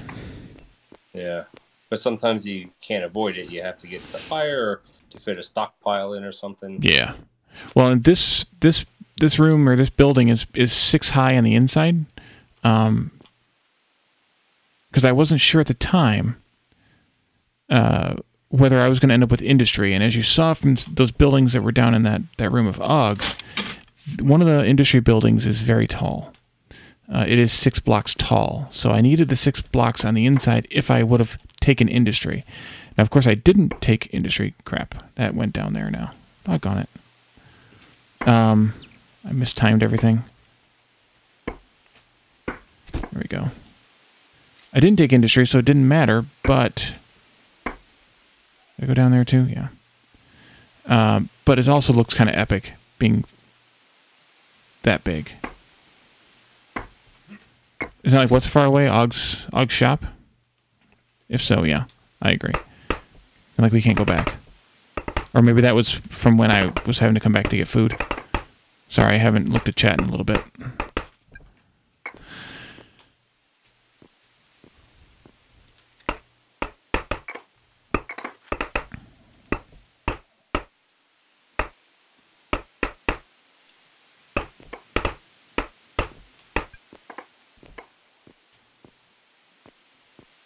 I think I'm going to relog real quick and see if I can get this thing to behave a little bit better, performance-wise. Sometimes closing or reopening the game makes just enough of a difference.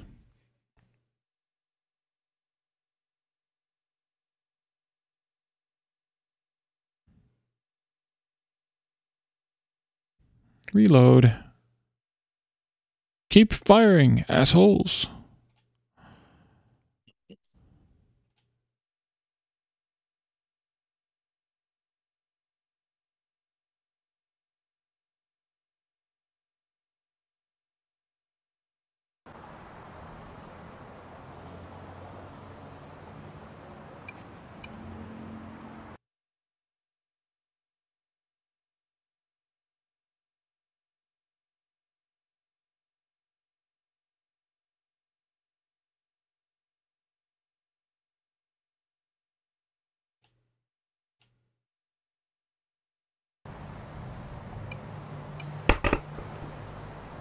Thank you for the sound effect.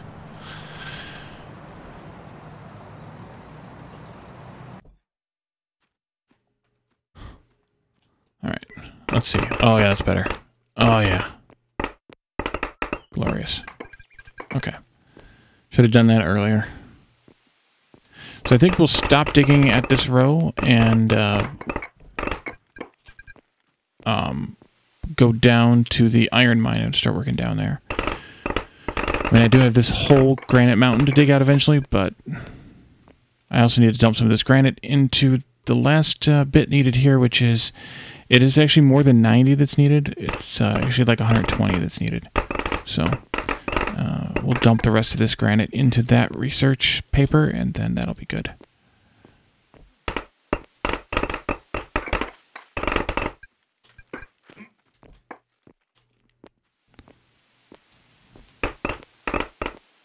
But yeah, I've got a decent sized granite mountain to continue digging through eventually. So I think the plan will be to make so that this mortared sandstone room from the wall there where the door is to this point here is 4 chunks. Hey Og, welcome. Did you finish your D&D already? Did you cause everybody else to lose? You're welcome to jump into voice if you'd like. Still going to town here. Oh, you're lurking. Okay. Well, I appreciate the lurk. I even had one of those commands.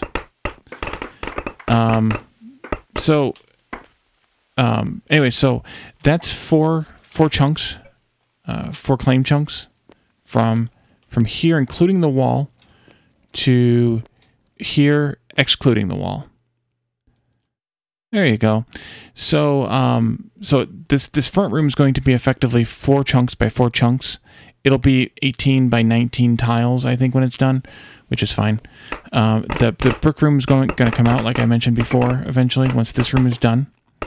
I'm missing 3 somewhere. Where did they go? Did they clip? Doggone it. They're probably on the surface.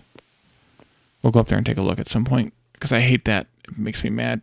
Oh, it makes me mad. And then I'm going to plan on making this Ashlar room be also 4 by 4 chunks.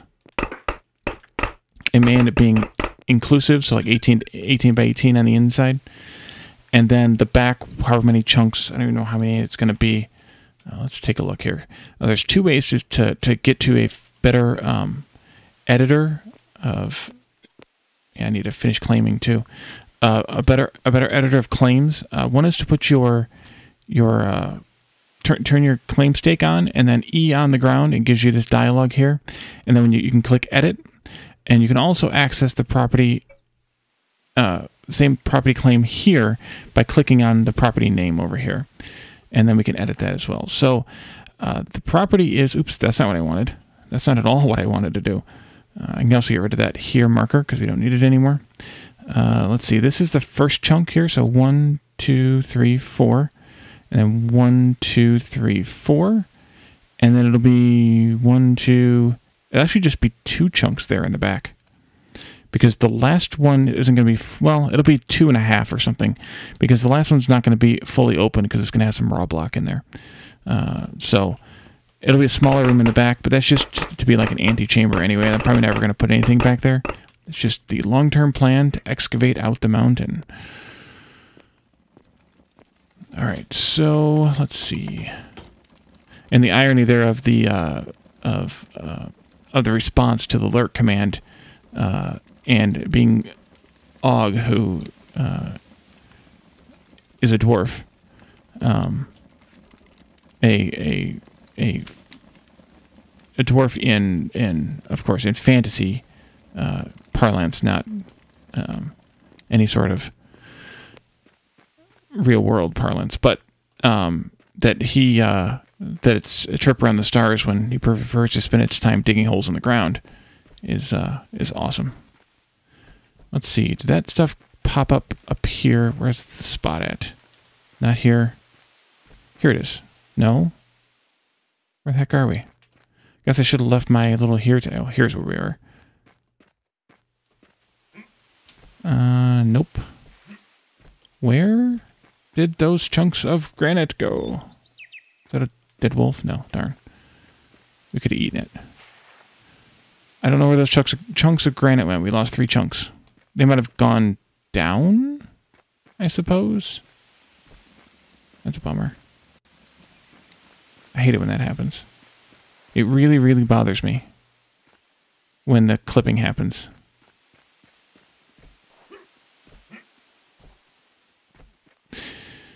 That's probably the noise we heard when we were loading the game back up. It's those 3 chunks disappearing someplace. Okay, so is that enough? Are you good? You are more than good. Excellent. So, we do have just a little bit of coal to clip out of here. That's fine.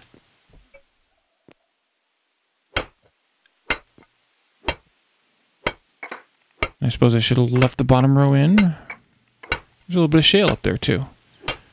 That's good, because we don't have too much shale anymore. Wait, yes we do. I have so much shale now. I was struggling to collect enough of it to keep up with the brick demand at one point, and now there's basically no brick demand. So I have more shale than I have ideas of what to do with it. But that's why I'm using the shale brick recipe, because I have all this shale here, and I don't need it anymore. So, as you can see, and it cuts the clay usage in half. So, it means I don't have to go digging up as much clay either.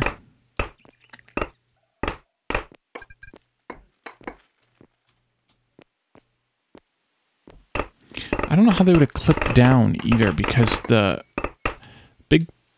Am I missing? Oh, there's one. Here's one. Here's one. Because Big Bertha's room ends here. No, it ends up here. It's only 3 chunks deep. So this last chunk, here-ish, is still completely solid underneath. So I don't have any idea where those chunks of granite went, which is annoying. Okay, so let's drop this into Bertha. And I think we can go down to the iron mine. We still have... Oh, I put this gneiss down. I forgot that I had gneiss to place. Gneiss.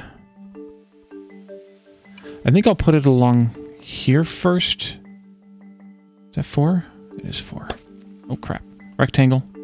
One of the features they added in 9.2 is when you're building a rectangle and one of the blocks is already there, it doesn't even matter what it is. It could be a raw block or anything. And you want to build a rectangle including that block like this, you can now just place it. Previously, when they added these features, if you had a block blocking you there, you had to build like this and then add that last one in separately. But now they added that ability, so that's super nice. So we're going to need to have 1, 2, 3, 4, 5, 6, 7, 8, 9, 10 times 4, 40 more gneiss. That's not bad. I can easily do that. We'll just have to go mine some. But I'm going to go to the iron mine first, because we have a lot of work to do in the iron mine. And we need to do some eating, too. So our iron mine, of course, Eris isn't here to do sweeping hands for me.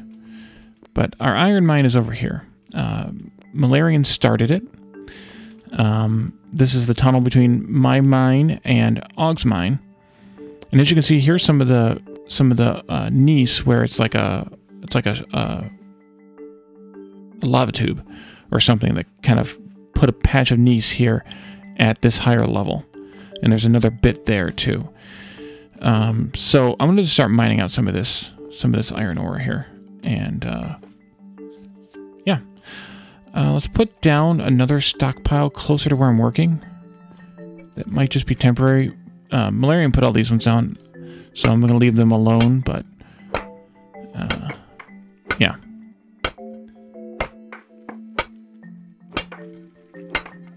So iron, you can tell that it's iron by the striations in the sandstone. Otherwise, it is sandstone tinted on purpose. And then it has obviously this different look once you've chopped it, but you can tell it's iron, especially from the side. From the top or the bottom, it's sometimes hard to tell depending on the swirl. Yeah, I guess the mine drill looks a little weird, but I mean it's not pure ore either. I can show you, but when we crush it, you get some. You don't just get crushed iron out of it. You end up with some crushed sandstone too. Well, for the first 2 levels of crushing. For the 3rd level, which we don't have yet, there's one more someplace. There you are. For the 3rd level, which we don't have yet, it's purely iron concentrate or crushed iron from crushing it. But in the first 2, you get you crush in the first one you crush 12 chunks, which is 3 world blocks, and you get 2 crushed iron and 1 crushed sandstone, which is still 3 world blocks. And then for the second tier, you crush 20 chunks, which is 5 world blocks, and you get 4 crushed iron and 1 crushed sandstone. So you go from 2/3 up to 4/5, 80%. So that's a nice improvement. And then finally, at the last one, you get to 100%, which is nice. So it's kind of an interesting concept, but at least it gives you a little bit of a reason to use those higher tier machines, since you don't get an efficiency in the production at all. You only get the efficiency in the I'm missing at least one chunk, but it's probably buried. Oh no, there it is. You get efficiency then in the time that it takes to process, as well as the output of the relative iron and sandstone output, I guess. But that third machine, I think, takes electricity. The first two just take mechanical power, which is nice. I'm almost positive that third machine is an electric machine, which is fine, because by that point you probably have things like wind and solar, so could be worse.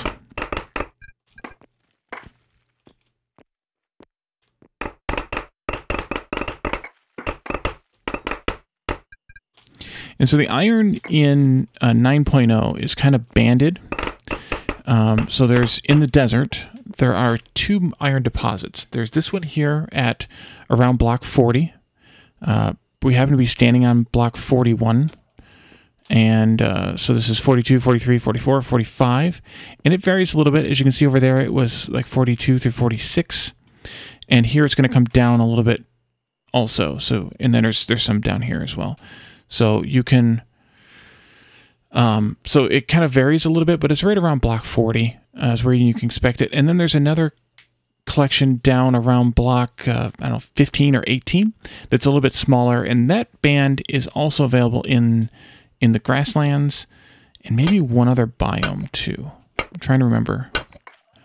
And there's also bands at this level, I think, in the coastal areas too. So each biome has different different ores available to it, and they spawn in different ways. Actually, different rocks of any kind available to it, and they spawn in different ways depending on the biome and the height, which is kind of a neat thing. I mean, it's predictable, so it's not like real world in that respect. But it's good for a game, because you know where to look, kind of, but it's still a little bit of work to get there. So it kind of is a good balance, I think. It used to always be in bands, and you could, like in version 7, which is when we all started playing it. All of us, meaning all the folks in Caledon and Catherine's communities at the time, or community. Well, shoot, it was just Catherine's community at the time. Caledon wasn't even content creating yet. Oh, there it is. And what was I saying? Oh, we were playing in version 7, and this is version 9. We were playing in version 7. There wasn't all the different colors of stone. There was only one kind of stone. It was just called stone. There were only like 4 biomes, I think, if I remember correctly. And iron and copper and gold were way more predictable. They since added in 8.0, they added a bunch of new biomes. Yeah, the game has changed a lot. Like if you go and look on Catherine or Caledon's channels back, 3 years ago now, for some of that early eco stuff, it's a radical difference. And one of these days, it might be fun, Ontario, to I have all those old saves. We have to figure out what version to load them up in, because I don't have that information saved with it. But I have all the old saves and even some of the old mods and config packs that we had at the time. It might be fun to load some of those up and just look around. It would be interesting. Just do like an epic base tour of like all the different worlds that we've created. That was back when you made brick out of stone, Yep. and like, I don't think mortar wasn't the thing. It was called pitch. It was called pitch. Yep. And I think you made that out of maybe with sand. But yeah, the game was a lot easier in a sense. The recipes for mortar were the recipes for pitch, like that. At least mostly that didn't change. But yes, the other stuff changed a lot. Yeah. And so then 8.0 added a bunch of new biomes. All the biomes you see here currently, which is like 8 or 10 different biomes now, something crazy. -1, which was the wetlands, I think, which was actually in 7. Oh, we're full now. It was actually in version 7, but they took it out for some reason, and then they put it back. Let's do that differently. Let's swap those in A, and we'll put the stone in B, so that they're next to each other like that. Because the stone's going to go to me, and the ore is going to go to Og, so we'll do it that way. Logic. They added a bunch of new biomes, and they also changed the way that everything spawns, all the ore spawns, and we weren't fans at all. It was in very, very small, like, clumps, and it was very hard to find. Like, you couldn't predict it at all, and it wasn't, like, it was more realistic, sure, but it was not very good gameplay. So we weren't fans.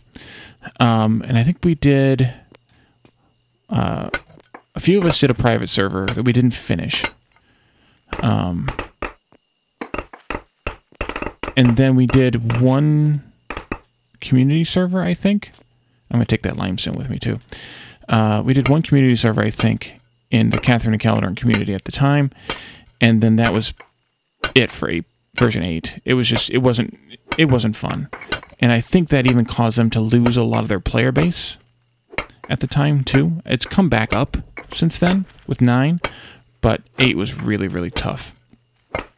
So I think it was released a little bit early for what it should have been. Yeah, well, and they took a long time to do it, and so I think they were kind of rushing it a little bit. Yeah. Let's push this down to 1. Let's see.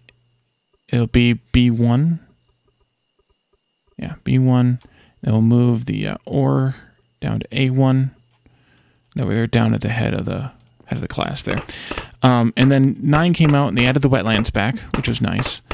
And they changed the ore spawn to use a different spawning algorithm, which is even new. It's different than 7 was, for sure, because in 7 it was just a simple layer. Like, this at least has some variance to it. But they also made it a little more predictable so that players could identify what they might find depending on where they were playing at. So I think this is I mean, they probably will make more tweaks to it later, but I think this is a good place now again. And we'll see as time goes on how they change it some more. Speaking of time, I'm streaming a long time tonight, but I'm going to keep going. It's Friday night. The moon is ripe, and I don't know. I haven't looked outside. It was raining earlier, so I probably don't have a moon tonight. Oh, my steel pickaxe broke. Okay, let's get rid of that over there. Let's grab my fresh one. The different pickaxes also, and all the tools for that matter, have different durabilities. So the stone tools all have a durability of 100. Stone and wood tools. Iron is all 500, and steel is all 1,000. And then is the modern 2,500? Or 2,000? Sure, but it's a decent jump. It's up there anyway. So you're that's one reason to upgrade to newer tools is they don't break as often, so you don't have to keep swapping them around. And the other reason is labor. Calories burned. When I chop now with the steel pickaxe, I think it costs me 25. I think it costs me 4 calories per chop. And that's a combination of 2 things. One is the fact that I have a bonus to mining that reduces my calorie usage on a pickaxe, here it is, by 50%. And the other is that the stone or the steel pickaxes actually consume fewer calories per swing than their stone counterparts. So let's see. 6 calories. I lied. It's 6 calories. So it must be 12 then, obviously, at the beginning. Or if you weren't skilled. So it's 20 for a stone or wood tool. I think it's 15 or 17 for an iron tool. Must be 17. Because 15 wouldn't be to scale. And then it's 12 for a steel tool, and I think it's 10 or maybe even 8 for a modern tool. So there's 2 good reasons to upgrade to later tier tools. The only tools that I have later tier right now, though, are the pickaxes. Or steel tier is the pickaxes. I do want to get more eventually, but even the shovel, I don't... Oh, I do have a steel shovel. I lied. I have a steel big shovel. But those are the ones that I really feel like I need, that I use enough. Especially if I use that rectangular building with the hammer. You know, that's only one action every 20 blocks or 15 blocks if I'm using mortared stone. And I do it smartly, at least, which I don't always do, but, you know, I don't want to put these in 1, at least. I'll put them in 2.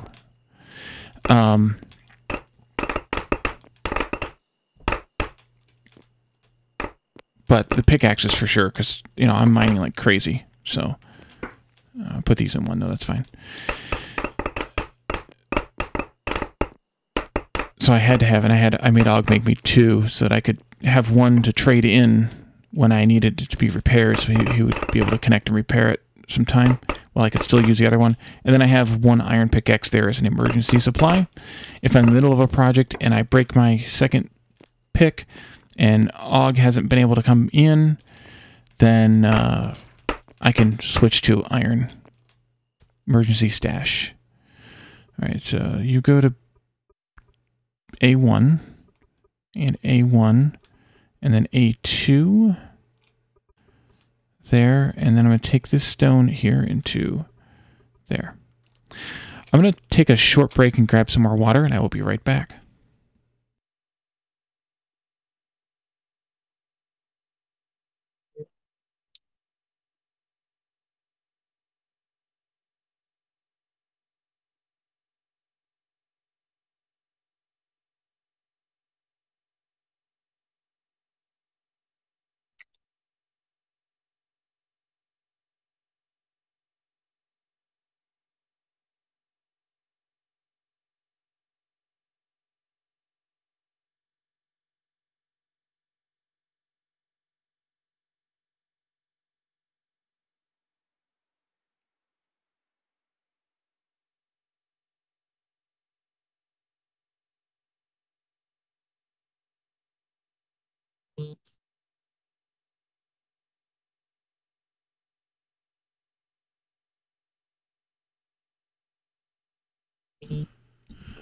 Alrighty, and I'm back. As you can tell, my voice was getting a little bit rough because I'd run out of water, I don't know how long ago. So I think I'm going to keep this going, just keep mining in this direction. Oh, and by the way, if someone hasn't watched my Satisfactory episode yesterday, yes, I need a hydrate. Do I have a hydrate command? I think I do. No, I don't. I need to create a hydrate spend for the meteorites.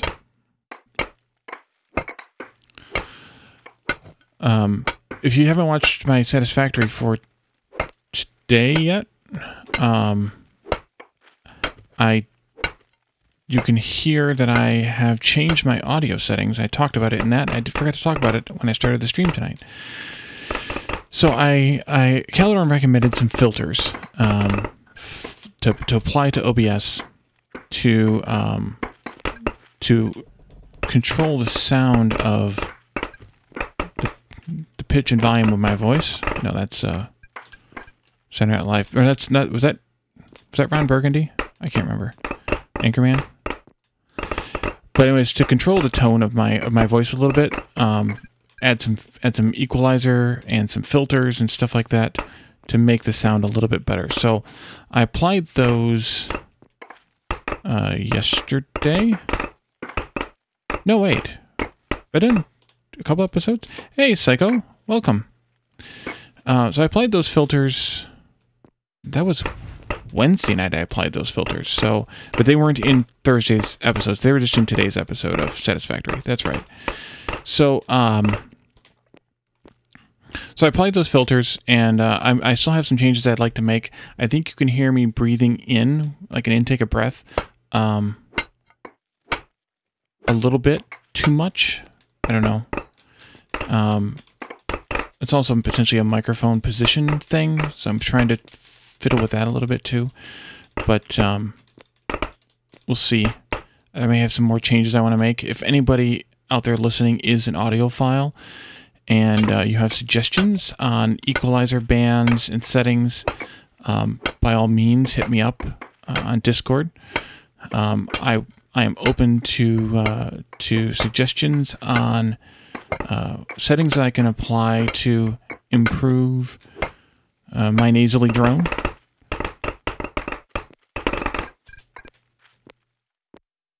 Otherwise, I'll probably fiddle with it a little bit and see if I can reduce that breathing thing.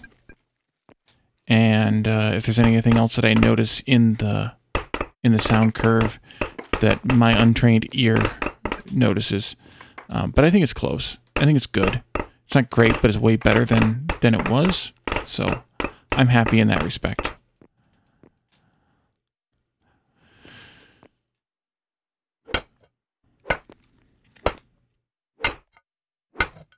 I think I'll chop the sandstone all out of here first, and then do the iron. That way I don't have to keep dealing with the mixed piles. I keep thinking of doing it, and I did it like once or twice, and I completely forgot. And then I thought about it again, and I completely forgot again. The thing with mining, and I mentioned this to Calidorn before. It's actually a really kind of zen activity. Which you wouldn't think it would be. You think it'd be tedious and annoying, but it's actually, I mean, I don't know what it's like to watch, for the five of you who are watching, but it's actually a really kind of zen activity to do when you just need to kind of relax or whatever.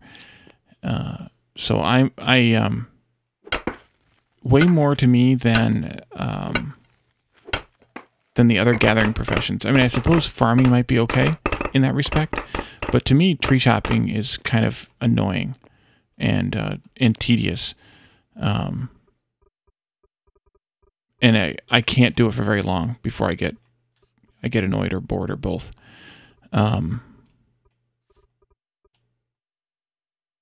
Oops, I did that backwards or incorrectly. Let's go to B2. There it is. And we'll dump that into there. There we go. That's what I wanted.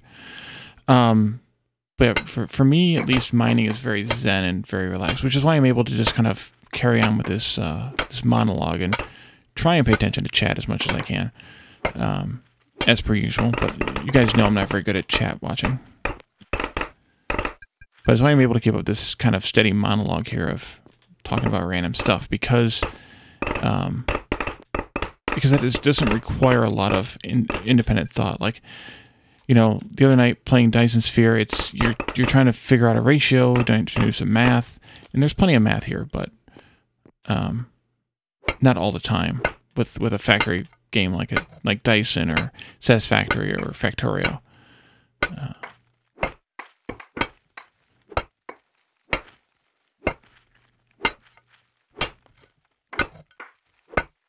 And then I invited Ontario and some others to join in case we got talking about something insane to keep the chat entertained. So, well, I made a mistake. That's interesting or not. I needed to make rebar, but I made rivets instead. I could use some rivets, so we could probably just trade you rebar for rivets. How many you made? But I think I need like 18. Let's see. But I think Og's going to need them, so we could probably trade you some. Let's see. I think one rebar is the same amount of steel as 3 rivets. Yeah, I believe it's, let me double check real quick. So we could trade you. I believe it's,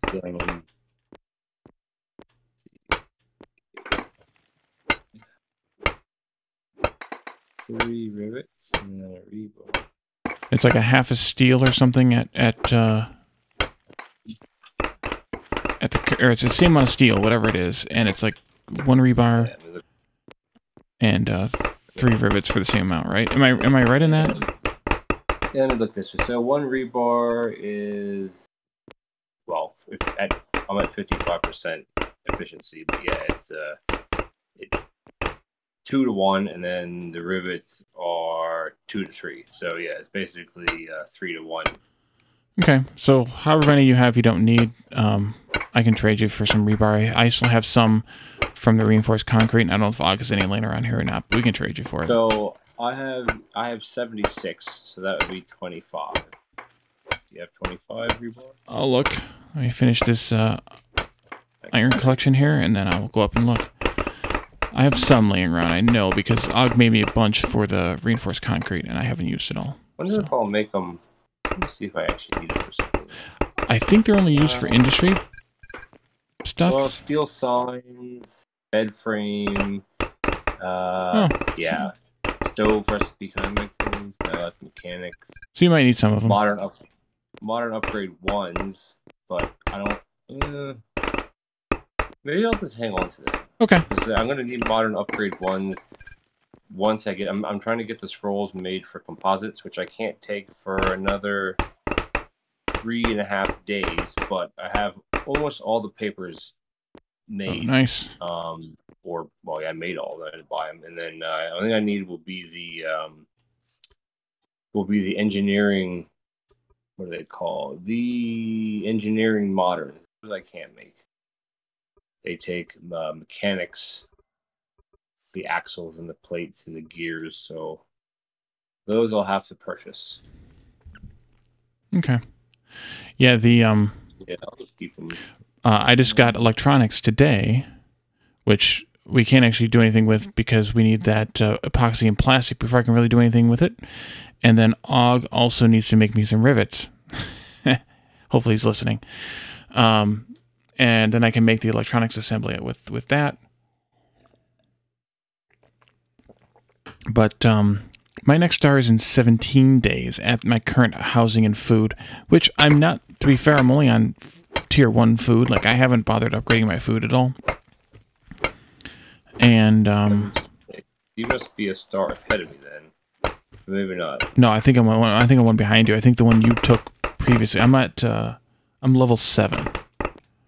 Yeah, I'm level 7. Yeah, you're ahead. You got way more housing than I do. I only have 23 housing points, so. Yeah. Okay, yeah, because I guess, my housing's been at 85.5 for, I don't know, over a week. Yeah. But my going into my 8th star still took, I think it was 11 days, like, from when I first got it. So, I'm not sure what the next one will be going into number. It, doubles each time, so. It'll be a month or something, which I don't think I'll ever get to that one.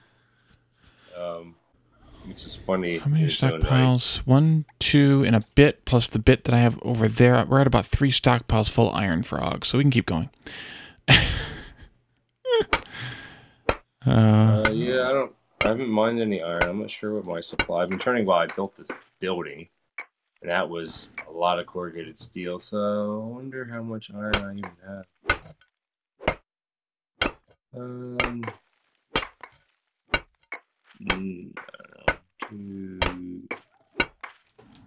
Oh no, I have a lot. Sorry. I need to fix. That's a lot. I need to take care of something. Just a moment. Yep. I mean, I'm here, but I'm not playing the game.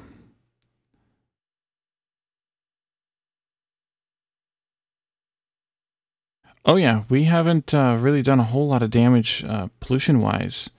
At least not sustained damage pollution-wise.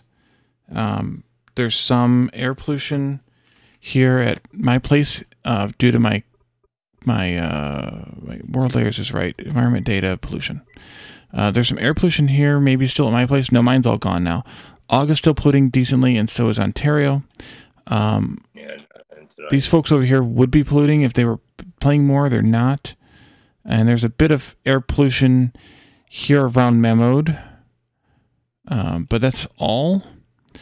And ground pollution, air pollution turns into ground pollution. So there's a bit here and here. Also, the wastewater that's coming out of the steam engine is polluting around there. So we need to get a filter out there, but at least for now. So we're playing kind of slow. These folks here were kind of playing fast, but then they've kind of taken the last week where they haven't really played much. And it looks like Marshall might have some tailings or something on the surface. He's got a small patch of ground pollution. But wherever there's air pollution, there will be ground pollution as well. So like Og has a decent chunk here. I have a decent chunk here. And that's just from the fallout from the air pollution. So we haven't, the trees in this world, our world is too big. To be frank about it, we don't have enough players for the size of the world. So it would be very actually tough for us to destroy the world. We thought we were going to have more people show up than did. Otherwise, we'd have gone one size smaller on the world. We're at like a 1.96 square kilometers, like basically 2 square kilometers. And we would have just gone with the 1 square kilometer if we'd have known how many people were coming that did.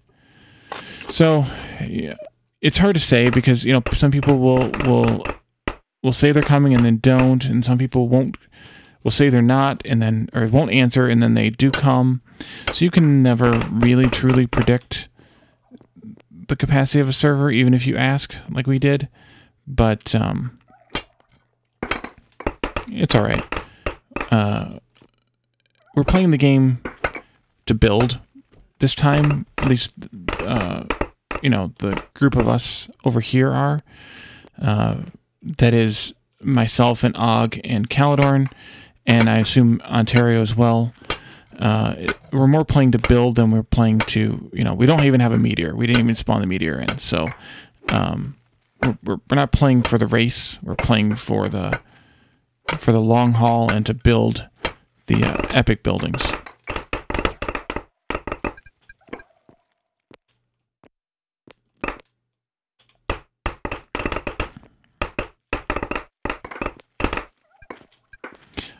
But that said, we'll do, we're going to do all the stuff, and we might eventually have a meteor show up and need to destroy it. I'm not ruling that out by any means. But we're trying to figure out a way to make Eco have the same longevity as Minecraft seems to have. And we haven't figured out the right solution yet. We're hoping we find it out. We figure it out eventually. Because we'd like to make an eco server that lasts, that people just keep building and whatnot. But at least for now, we're just gonna keep doing it this way, and hopefully we can eventually have some success. We added in a bunch of mods this time that are more themed toward decoration, appearance, to try and encourage building and style and creativity.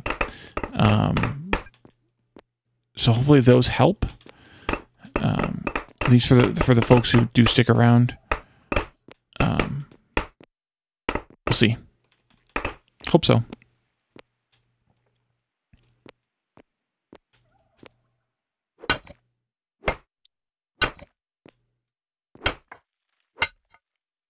That's exactly it. We wanted it to be kind of like Minecraft, where people would build a lot and stick around and play a long time. And because Caledorn is running a Minecraft server too for his community, and that's been up for, gosh, how long has that been up for? Oh, geez, quite a while. I mean, months and months and months and months and months. I'd say November, before Christmas. For sure. Yeah. It was well before that, because Caledorn had it down for a month for the whole month of December when he was moving. Yeah, when he was moving. So it's been It is open, 4 or 5 yes. months? Yes, Psycho. You're more than welcome to join. You just need to join Caladorn's Discord, which I have on a command here someplace. I can't remember what the command is though. Actually, I think it's just the eco command that's in the chat, or it's in the description. Let me take a look. Or let me just run it actually.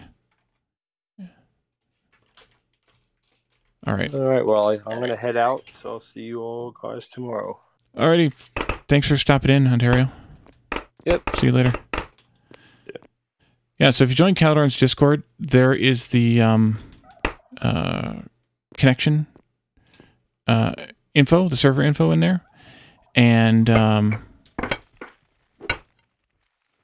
we've been running now for about 3 weeks, so we are entering the modern age.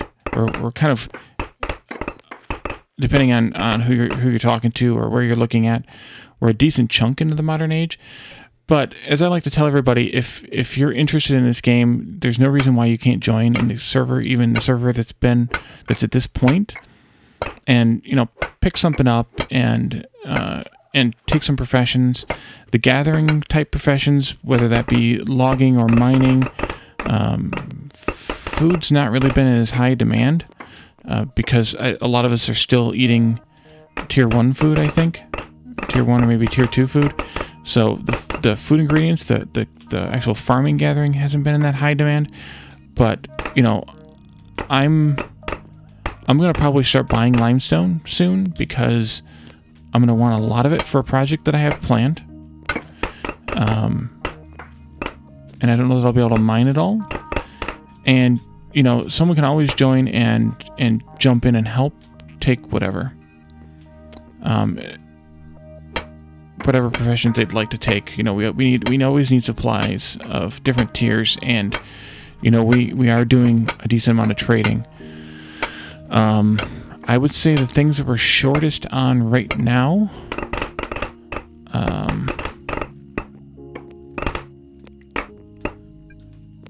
worldwide, let me think. Oh, geez. I don't know.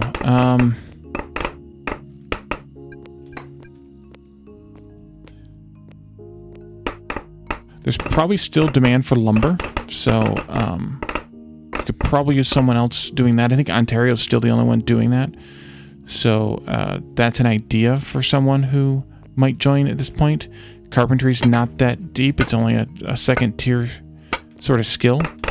So it's easy to get to. So that's an option for someone for sure. And then after that,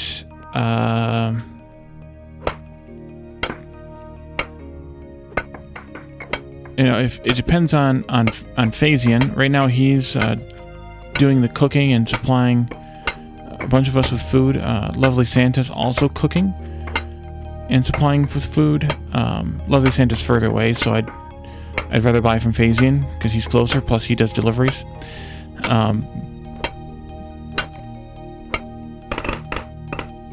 But we always need food, and now that we're getting into the engineering in the modern professions, we're going to need a lot of food. So,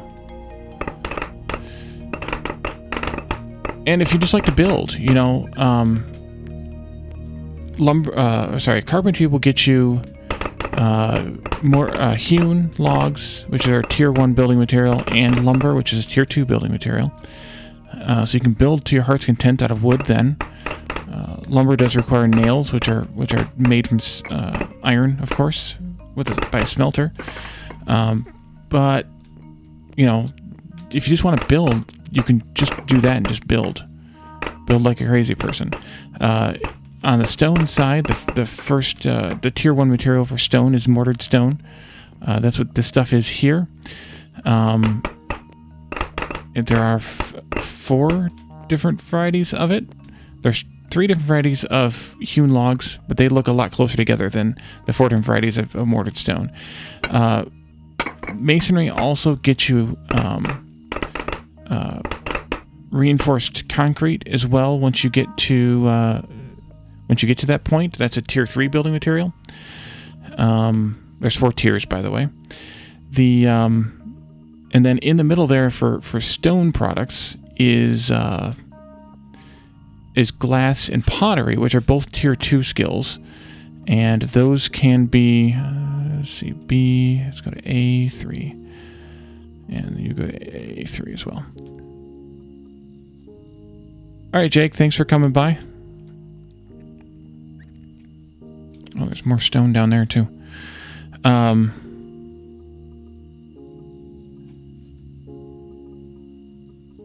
move these to A. Oh, thanks for taking first.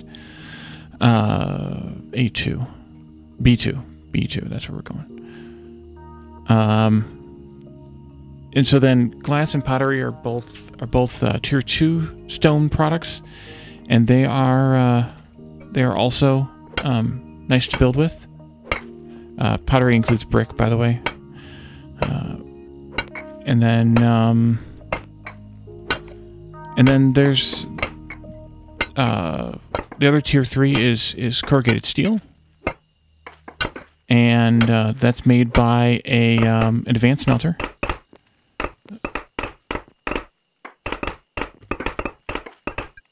And what else? What am I missing? That might be it. And then in tier 4 there are, and thank you, Jake, for the resub. Have a good night.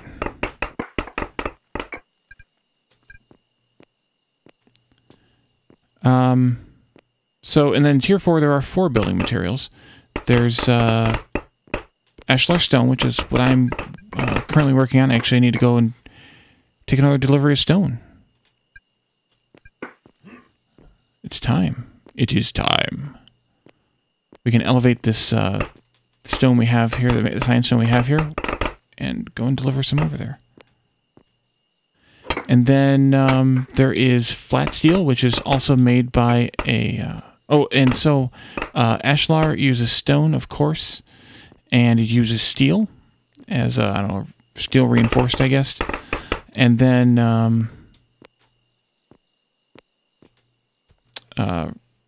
flat steel is steel and epoxy. So epoxy is made by an oil driller. And then there is, what's the other one?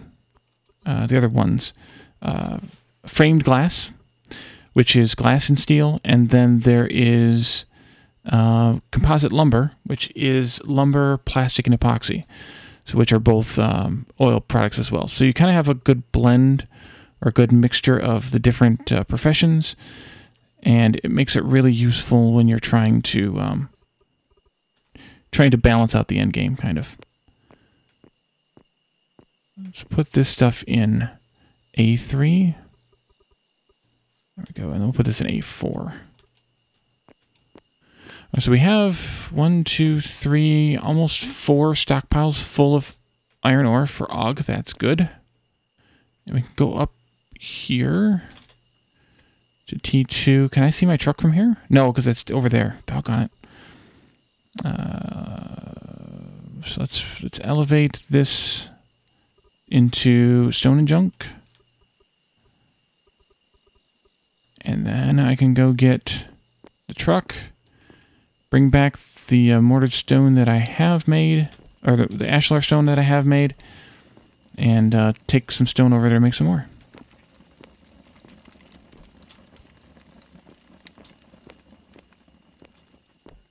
That's my building so far, Psycho.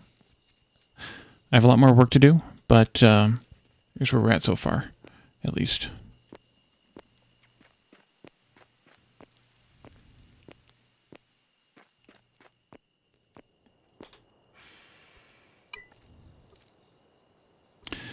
I really don't have room to put this crushed sandstone, so I'm going to leave it here.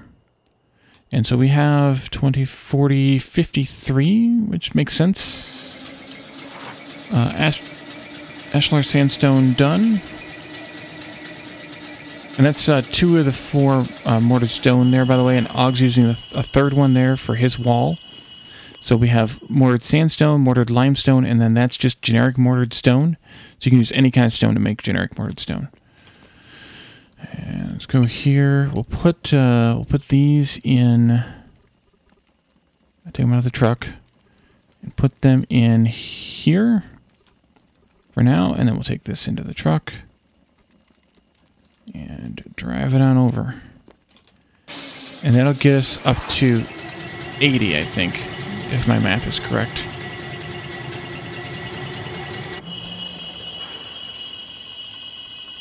And I want to go to right middle. There it is. And it's ticking away. All right. So let's go build some more of my walls with that, with the ashlar. And then we can figure out what other work we want to do. Although I will probably wrap up in a few minutes. Maybe after we do this building. I think that'll be a good time. So, let's see here.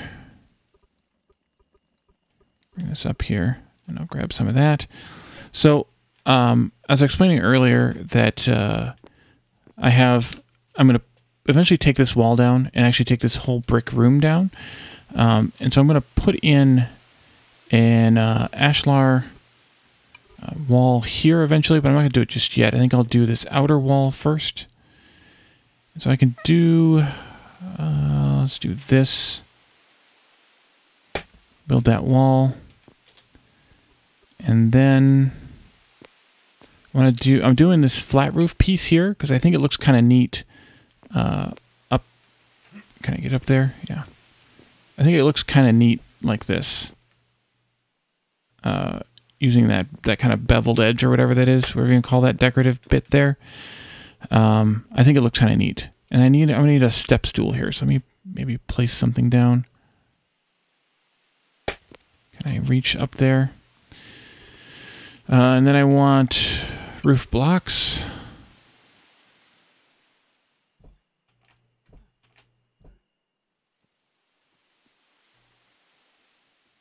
That far. Pick up the rest of it.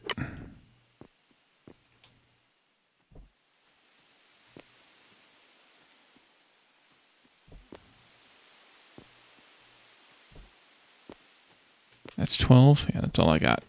Okay. And then I can just put the last of these three right here, I suppose.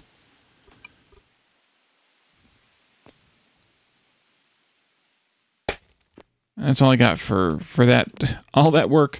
You know, mining, well, I went mostly mining this granite out and then mining the iron out, but a lot of mining goes into it, and obviously the mortar and the steel, and you get out very few blocks right now because we're not running very efficiently right now. But we'll fix that as time goes on. We need to get electronics started, so we need to get oil fully going, and then I'll be able to make some... I'll be able to make the stuff that Og needs to keep progressing with industry, and the industry is going to give... Yeah, that wasn't much for... I mean, each block is a block, so each block is a block. That was stupid. That sounded really dumb. But each voxel is one block, so it's going to take the room that I want to build here, which this isn't even as big as I want to build, is going to take a lot of ashlar sandstone, so it's going to take a while. But so Og should get his industry going pretty soon, or continuing pretty soon, get us up to the point where we can get the next level of efficiency module for those tables, and that'll buy us another 15% efficiency on top of the 10 we already have. Whereas the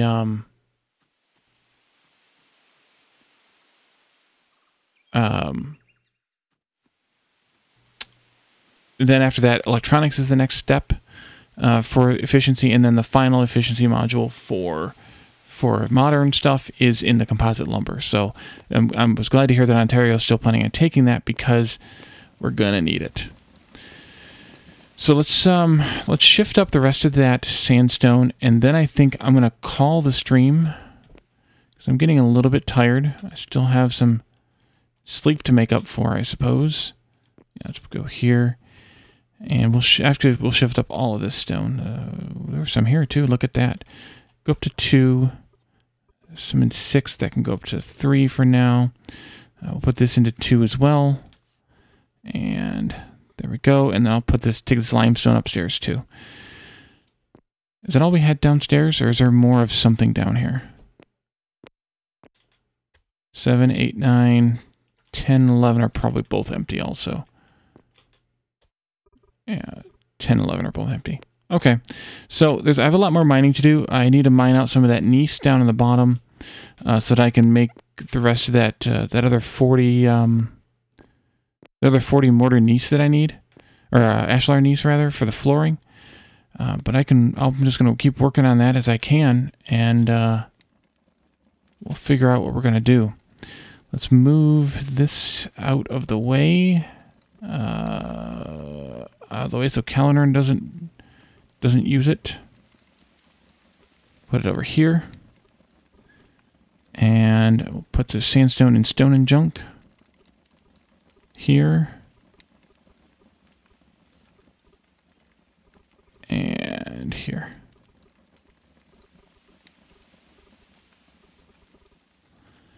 And then I'll probably be back playing this again next week. It'll probably be on Thursday. That's the usual stream night. This is a rarity for me, only because I bumped last night to tonight.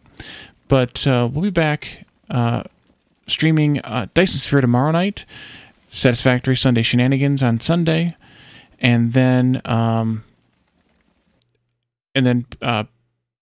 Dyson Sphere again on Tuesday, and so on. But I think Eco will be back again next Thursday, probably. So keep an eye out for that. We're going to go ahead and raid Caledorn, because he is still going to town on Satisfactory. He is a machine. And we're gonna raid him, and then we will and I'll see you all tomorrow for a Dyson Sphere program. Thanks for coming. Bye for now, everyone.